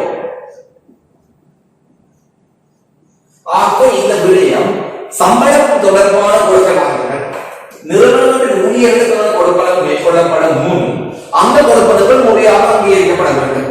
அந்த அங்கீகாரம் ஆவணப்படுத்தப்பட வேண்டும். ஆகவே ஒவ்வொரு மாதமும் சம்பளம் கொடுக்கிறது மூலம் அந்த சம்பளத்துக்குரிய அப்ரூவல் அனுமதி எடுக்கப்பட வேண்டும். அந்த அப்ரூவல் வந்து ஃபைல்ல பாதுகாப்பா வச்சிருக்கப்பட வேண்டும் நீங்க சொல்லப்படுது. மேற்படி நோக்கத்துக்கு பயன்படுத்தக்கூடிய ஆவணம். ஆகவே எந்த ஆவணத்துல அந்த அங்கீகாரத்தை எடுத்து அந்த ஆவணத்தை நாங்கள் பயன்படுத்த வேண்டும் சொன்னால் எந்த ஆவணம் என்று பார்த்தால் முதலாவது கொடுப்பனவு சிட்டை. கொடுப்பனவு சிட்டை என்பது எந்த ஒரு கொடுப்பனவுக்குமான பொதுவான சிட்டை. உதாரணம், வழங்குனருக்கு நாங்கள் கொடுப்பனவு செய்ய போறோம்னா கொடுப்பனவு சிட்டையை பயன்படுத்தலாம். ஒரு மின்சார பட்டியலை கொடுக்க போறோம்னு சொன்னா கொடுப்பனவு சிட்டையை உருவாக்கலாம். தொலைபேசி செலுத்த போறோம்னு சொன்னா கொடுப்பனவு சிட்டையை உருவாக்கலாம். ஆக கொடுப்பனவு சிட்டை என்பது பொதுவானது. ஆனா இங்க விசேடமாக ஊழியர்களுக்கு மட்டும் நாங்கள் சில ஆவணங்களை வச்சிருக்கிறதால கொடுப்பனவு சிட்டை பயன்படுத்துறது தவிர்க்க வேண்டும். ஏன்னு சொன்னா கொடுப்பனவு சிட்டையை நாங்கள் பதிவு செய்யணும் என்று சொன்னால் இங்க சொல்லப்பட்ட ஊழியர்களுக்கு கொடுப்பனவு அது பொதுவான கொடுப்பனவுகளுக்கு இருக்குமே தவிர ஊழியர்கள கோப்புகள்ல இருக்காது. ஆகவே ஊழியர்களுக்கு நாங்கள் சம்பளம் கொடுக்கிறதுல பிரச்சனைகள் ஏற்படும். அதனால 2வது பார்த்தோம் சொன்னா சம்பள பதிவேடு அறிக்கை. சம்பள பதிவேடு அறிக்கை ஊழியர் கொடுப்பனவுகளுக்கு விசேடமாக உருவாக்கப்பட்டது அறிக்கை. ஆகவே அதுக்கு இந்த ஆவணங்கள் வச்சிருக்கிறது பொருத்தமானதாக இருக்கும். மேலும் சொன்னா மாதம் நாங்கள் முயற்சி செய்வது உதவியா இருக்கலாம். மேலதிக வேலை நேர பதிவுகள் மேலதிக வேலை நேரம் என்று சொல்றது சம்பள பதிவேட்டில் ஒரு பகுதி மட்டும்தான். மேலதிக வேலை நேரத்தை மட்டும்தான் அது குறிப்பிட்டே தவிர ஊழியர்களுக்கான சகல கொடுப்பனங்களையும் அது உள்ளடக்கிறது இல்லை. மேலதிக வேலை நேர பதிவுடன் கடைசியா சம்பள பதிவேட்டை கொண்டு உள்ளடக்கப்படும். ஆகவே மேலதிக வேலை நேர பதிவேடுகளை விட சம்பள பதிவேட்டு அறிக்கை நோக்கிலே கூடினது. அதனால சம்பள பதிவேட்டு அறிக்கை இன்னும் பொருத்தமானதா இருக்கும். நான்காவது பாகமாக இருந்தால் சம்பள பதிவேட்டு இணக்கப்படுத்தல். இணக்கப்படுத்தல் என்று சொல்றது இணக்க கூற்று என்பது கொடுக்கல் வாங்கல் நடந்த பிறகு நாங்கள் நீதிகளை இணக்கி காப்பது. கொடுக்கல் வாங்கல் நடந்த பிறகு. ஆனால் இங்க சொல்லப்படுறது கொடுக்கலங்கள் மேற்கொள்ள முன். இணக்கப்படுத்தல் கொடுப்பனங்கள் நடந்த பின். ஆகவே சம்பள பதிவுகள் இணக்க கூட்டுகளை நாங்கள் இங்க முன்கூட்டி அங்கீகாரம் பண்றதுக்காக ஏற்பட முடியாது. அதனால இங்க பொருத்தமான வழியாக இருக்கக்கூடியது சம்பள பதிவுகள் அறிக்கையாக இருக்கும். ஆகவே விநாயகர் 24 பொருத்தமான வழியாக நாங்கள் 2வது தெரிவு சம்பள பதிவேட்டு அறிக்கையை தெரிவு செய்கிறோம். விநாயகர் 25 வரையறுக்கப்பட்ட சன் தனியார் நிறுவனத்தால் சன் வைப்பு செய்யப்பட்ட காசோலை ஒன்றை வங்கி திருப்பி அனுப்பியது. அதாவது சன் நிறுவனம் வங்கியில தங்களுடைய வங்கி கணக்கில் வைப்பு செய்தது காசோலை திரும்பி வந்தது. சன் நிறுவனம் மேற்படி காசோலை அதன் வாடிக்கையாளர்களிடமிருந்து பெற்றுக் கொண்டது. அதாவது வாடிக்கையாளர் எங்களுக்கு தந்த காசோலையை நாங்கள் எங்களுடைய வங்கி கணக்கில் வைப்பு செய்திருக்கோம். அந்த காசோலை திரும்பி வந்தது.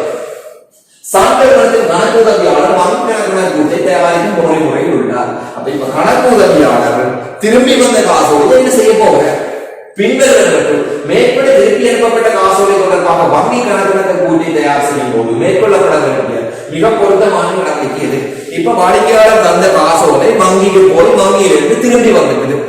இது சம்பந்தமான வாடிக்கையாளர் அறிவிக்க வேண்டும். வாடிக்கையாளருடைய கணக்கில் அதுக்குரிய பதிவுகளை செய்ய வேண்டும். அப்படி பலதரப்பட்ட வேலைகள் இருக்கு. ஆனால் வினா தெளிவாக கேட்டது வங்கி கணக்கு கூட்டை தயார் செய்யும் போது மேற்கொள்ள வேண்டிய திருத்தம் என்ன? ஆகவே நீங்க நிறைய விஷயம் எல்லாம் யோசிக்காமல் வங்கி கணக்கு கூட்டு தொடர்பான விடயங்களை மட்டும் மனதில் வச்சுக்கொண்டு இந்த கேள்விக்குரியபடி பார்க்க வேண்டும். வங்கி காசு புத்தகத்தில் ஒரு புதிய பதிவு மேற்கொள்ளப்பட வேண்டும். இந்த காசோலையை நாங்கள் வைப்பு செய்கிற போது வங்கியில வரவு வச்சு காசுல செலவு வச்சிருக்கோம். இப்ப காசோலை திரும்பி வந்தால் அந்த பதிவை நாங்கள் ரிவர்ஸ் பண்ண வேணும். அந்த பதிவை நாங்கள் மீள போடுறதுக்காக புதிய பதிவான வைக்க வேணும். ஏற்றுக்கொள்ளலாம். திருப்பி அனுப்பப்பட்ட காசோலை வங்கி கணக்கு கூட்டில் செம்மையாக்கம் செய்யப்படும். திருப்பி அனுப்பப்பட்ட காசோலை வங்கி கணக்கு கூட்டில் செம்மையாக்கம் செய்கிறதா திருத்திய காசோலைக்கு செம்மையாக்கம் செய்கிறதா என்றதை நாங்கள் தெளிவாக கொள்ள வேண்டும். காசோலை திரும்பி வந்தால் செம்மையாக்கம் காசோலை தான் நாங்கள் செய்கிறது வழக்கம். காசு புத்தகம் மற்றும் வங்கி கணக்கு கூட்டு ஆகியவற்றில் எவ்வித பதிவும் மேற்கொள்ளப்பட மாட்டாது. வங்கி கணக்கு கூட்டிலே இப்போதைய ஒரு பதிவு இல்லை. வங்கி கணக்கு கூட்டு வைப்பு செய்யப்பட்டு இன்னும் தூராத காசோலைகளை அல்லது வழங்கப்பட்டு இன்னும் சமர்ப்பிக்கப்படாத காசோலைகளை வங்கி தவறுகளை மட்டும்தான் காட்டும். ஆனால் இங்கு வைப்பு செய்யப்பட்டு நிராகரிக்கப்பட்ட காசோலை என்பதால் வங்கி கணக்கு கூட்டில ஒன்றும் பிரச்சனை இல்லை. ஆனால் காசு புத்தகத்துல நாங்கள் ஒரு பதிவு செய்ய வேண்டும் ஏற்கனவே பார்த்திருக்கிறோம். ஆகவே 3வது பொருத்தமானதாக இருக்காது. வாடிக்கையாளர் வருவதைகளை சீரமைப்பு செய்வதற்காக காசு கொடுப்பதை மேற்கொள்ளுமாறு வேண்டப்பட்டது. நாங்க வாடிக்கையாளர் அறிவிக்கிறோம், உங்களோட செக் திரும்பி வந்துட்டு நீங்க காசு தாரீங்க. இது செய்ய வேண்டிய வேலைதான். ஆனால் வினா இருக்குது வங்கி கணக்கு கூட்டு தொடர்பான வேலையா இது என்றால் இது வங்கி கணக்கு கூட்டு தொடர்பான வேலை இல்லை. விற்பனை பிரிவுக்கும் வாடிக்கையாளர் தொடர்பாளர்களோட சம்பந்தப்பட்ட விடயம். ஆகவே இது ரிகவரி டிவிஷன் அல்லது கலெக்ஷன் டிவிஷன் பண சேகரிப்பு அல்லது வாடிக்கையாளர் மீள்பருவத்தை பிரிக்கக்கூடிய வேலையை தவிர இது வங்கி கணக்கு கூட்டிய வேலை அல்ல. ஆகவே வங்கி கணக்கு சரியான வேலையாக நாங்கள் 1வது தெரிவு செய்ய முடியும். கேள்வியை சரியா விளங்கிக் கொண்டீங்கன்னு சொன்னா உங்களுக்கு குழப்பம் இருக்காது. ஒருவேளை கேள்வியை நீங்கள் விளங்கிக் கொள்றதுல பிரச்சனை இருக்குமா இருந்தா நீங்கள் ஒரு பிடிவான படியை தெரிவு செய்யறதுக்கான சந்தர்ப்பம் இருக்கு.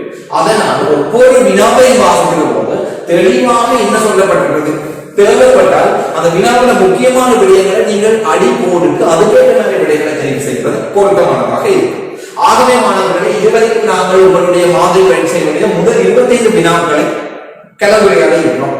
தொடர்ந்து மற்றொரு காணொலியில அடுத்த 25 வினாக்களை கலந்துரையாடுவோம். அதுவரையில இந்த விடயங்களை திரும்ப நீங்கள் பயிற்சி செய்யுங்கள். இந்த விடயங்கள் யாவுமே உங்களுடைய பாடப்பரப்பு எல்லாம் வந்துட்டு புதுசாக இங்கே தருது. உங்களோட பாடப்பரப்புக்கு உட்பட்ட வினாக்கள் தான் நீங்க வந்திருக்கு. இந்த விடயங்களை திரும்ப நீங்கள் பயிற்சி செய்வதன் மூலமும் இந்த விடயங்கள் தொடர்பட்ட பகுதியை உங்களோட புத்தகங்கள்ல பாட புத்தகத்துல ஒப்பிட்டு பார்த்து அதுக்குரிய அறிவை முழுமையா பெற்றுக் கொள்வதன் மூலம் இறுதி பரீட்சைக்கு நீங்கள் தயார்படுத்திக் கொள்ள முடியும். இறுதி பரீட்சையை நீங்கள் சரியா செய்யறதுக்கு கூடுதலான பயிற்சி முக்கியம். ஆகவே இந்த விடயங்களை பயிற்சி செய்து கொள்ளுங்கள். மற்றொரு காணொளியில் சந்திப்போம்.